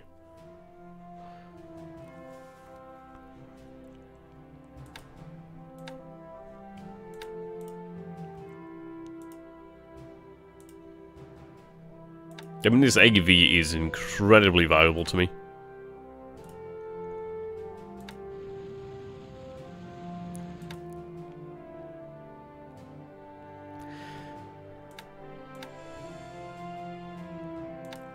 At least I have some naval attack craft. So even if he was to have something head out this way, at least we'd have something. I do have a little bit of combat air patrol as well. Nothing amazing, but at least it's something. Right.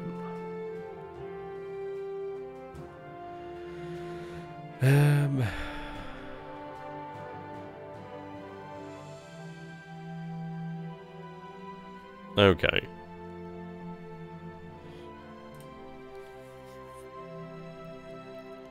I do think this is the right idea.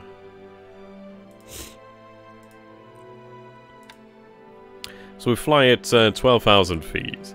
We'll have the escort in zeros here run at 20,000 feet, obviously, to maximize their kill capabilities. What I could do then is, if we take a look at the range here, so we're within 9 hexes of Singapore. What I could do then is actually use the carrier-based planes over here, such as the Ryujo and Zuiho squadrons, and have them run. Obviously, they'll continue to run combat air patrol here, but also then have them run escort over Singapore too.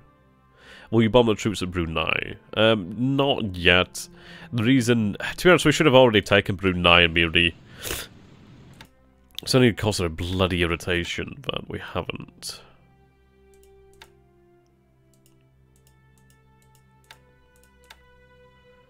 Right.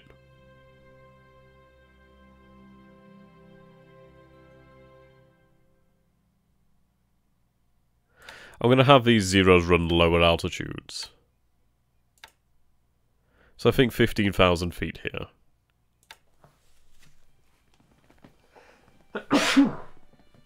Oh, God. I'm so sorry, guys. I think I'm gonna cut the stream a little bit shorter here. I'm very much like all bunged up at the moment, so I don't imagine it's great viewership. I can imagine. I actually feel like my voice is getting a bit worse here at the moment. So what we'll do then is we'll finish off tomorrow. At least this is going to give you guys some time to actually take a look at this option over here and really assess it. Now, there is going to be a lot of reason for waiting a day. The reasons why I think we should go now is due to the fact that it's going to be a gamble. It's going to be a question of, does he believe that I would be bold enough to risk it again? The question is, yes, I'm going to be bold enough to risk it again. But the question on his mind then is going to be, do I actually hit Kota Baru? Or do I run combat air patrol? And part of me thinks, well, maybe he'll actually hit Kota Baru. Ah, that's fair enough there, David. I'm sorry to hear about that. Indeed. Oh, the Philippines top? Huh? Ooh, wow. Yeah, that doesn't sound great.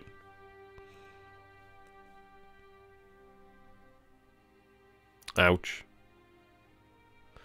Okay. I mean, the potential here as well is the fact that I could run the naval bombers as well. So the question is, do we run only, let's see, if I only run Imperial Japanese Army bombers, we have a potential to see 49. Obviously that would require perfect launches, which I doubt we'd see. So if I estimate at least 20 bombers, something in that region, that's still going to do some damage. Of course, the Imperial Japanese bombers over here, their morale, well, I mean 80 and 50, not exactly great for the Gens and KUK, but that would mean we'd have 70 bombers there as well. So the fact is, the G3 M2s, they're not as capable, they only carry half the bomb load. So we might have 70 of them, but that's only really equivalent to 35 Ka-21s. But still, those are numbers. They're a lot slower, but the thing is, I do have a lot of them in terms of actual replacement pools, but I'd rather keep them, to be honest. In all honesty, I'd like to transfer a good few of them out into the Pacific, ideally. I think that's where they're going to be required for the most part in the future. At least that's where they could do the most good. Yeah, like these G4s over here could be moved out. See, the fact is, I have a lot of G4s, but I really don't have much in the way of production of them. So it's not really the best. I think what might be the best option here is actually to put them all on no replacements for the time being. And then at least I can actually tell them where to go.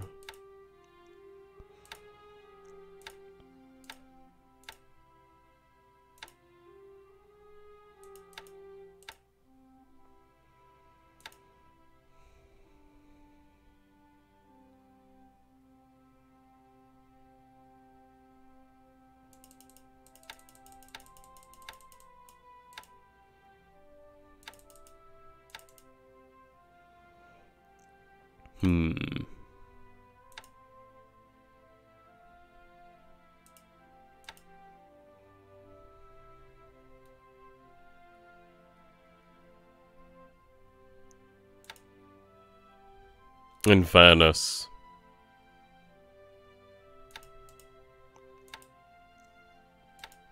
I am going to actually have them train.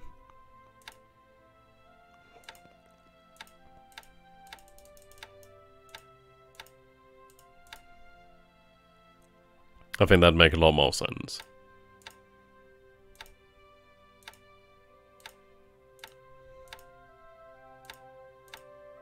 Actually, what am I doing? I could do it from over here, couldn't I? Or not. Okay.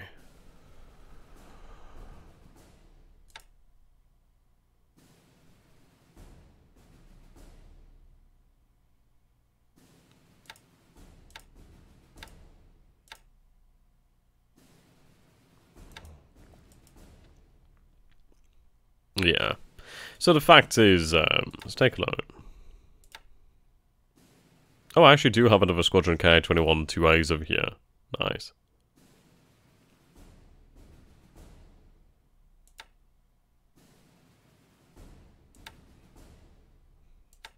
Transfer you to go to Baru. Actually, you'll have yourself combine. Okay. So I have 14th Sentai. So the good news is we do have an additional 30 odd planes here. Now I could actually have them transfer to Kota Baru this turn. So at least that's another option in our pocket here. The ground bombing isn't exactly amazing. Which is why training is so very much important right now.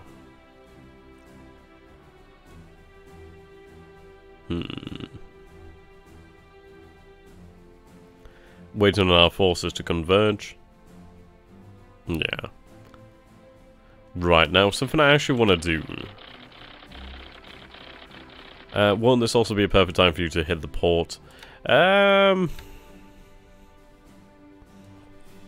See, I think his assets are actually leaving the port, so I'm actually going to say it's probably better just to keep patrolling this area now for the time being. To be fair, I don't want to hit the port because I want the port. I do not really want to have the port damaged because I ideally want it myself. Much like we did over here at Hong Kong where we scored this quite luckily. That fuel is so fucking useful, it's unreal. Like, I honestly cannot describe how useful having 329,000 units of fuel there is. That's really nice. Okay. What I want to do is actually go into Japan. Let's see. Can I sort by theatre? Let's see. We'll go over here to the tracker. I know I said I'd end the stream a little bit earlier, but I'm a creature of fucking habit, aren't I? We'll end it a little bit earlier, but we'll have a little bit longer.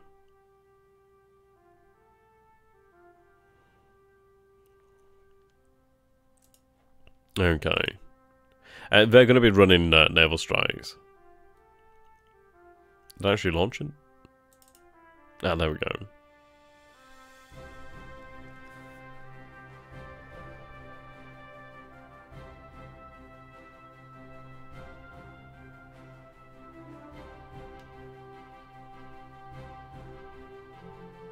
Right, awesome.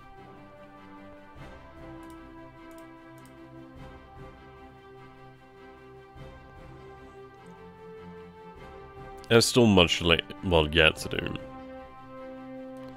Okay. LCUs.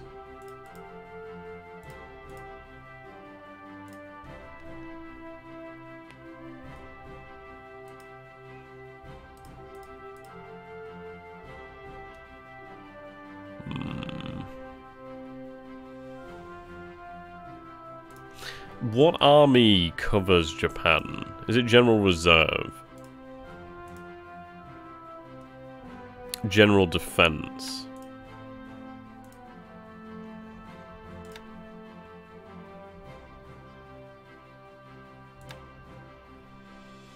Which comes under the General Defense Army.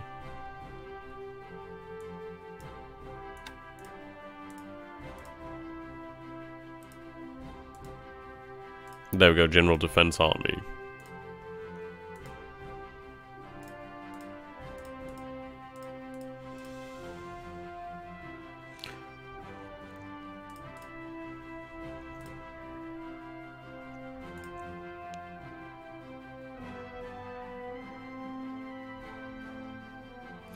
What I want to know is, does it tell me here if they're restricted or not? That's what I'd like to find out.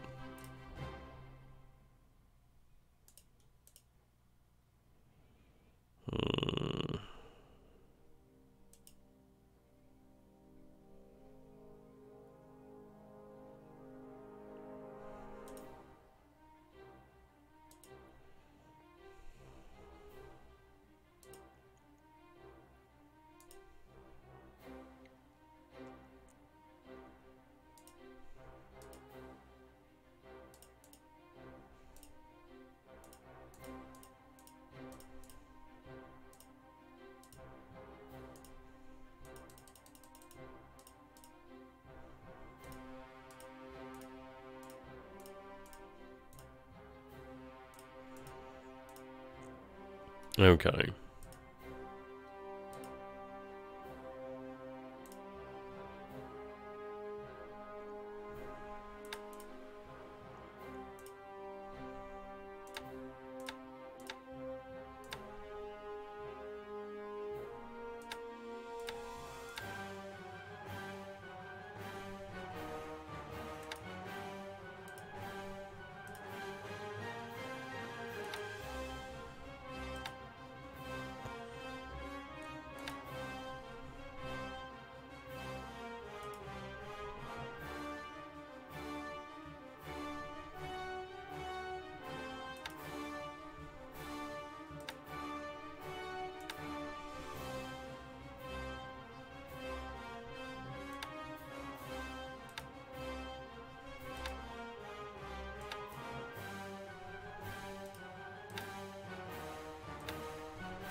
Seems Yukon should be reassigned.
Okay.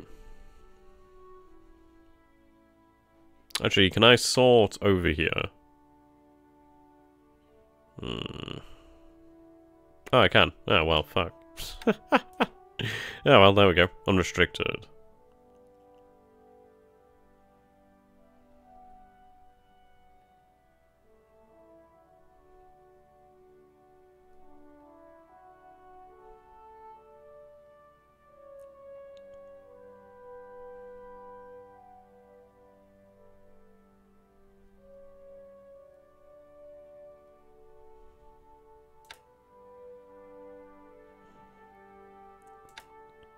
Okay, so in reality, what I was hoping to do was actually have a division made available here, but it doesn't seem that is possible at the moment.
What I find interesting is that we do see there is a the 11th Air Flotilla. So it does make me wonder, if we were to assign them to the 11th Air Flotilla, would we be able to then move them out of Japan? It's attached to a restricted commando, so I don't think so. Okay. Well, what we're going to do then, it's only going to take us one more stream to actually finish off. I am calling this one a little bit earlier due to the fact I'm just feeling a bit rubbish at the moment, so ideally I'll be a little bit more over it by tomorrow. We'll be able to finish it off. It also gives you guys some time to take into consideration my options for here and my considerations for down here. So a little bit sort of pace turned than normal, but I've got a bloody cold. Rip in pepperoni. But until next time, guys, thank you so very much for watching. I'm so very happy that you decided to stick through this crap with me, because I know it's not great listening to somebody waffle on for hours. But thank you so very much. If you'd like to actually consider supporting the channel, you can do so. If you'd like to see additional content, it definitely does help out. But until next time, thank you for watching, and you can definitely find me down there in the Discord. Always open to chats. So until next time, goodbye for now, ladies and gentlemen. Adios, muchachos.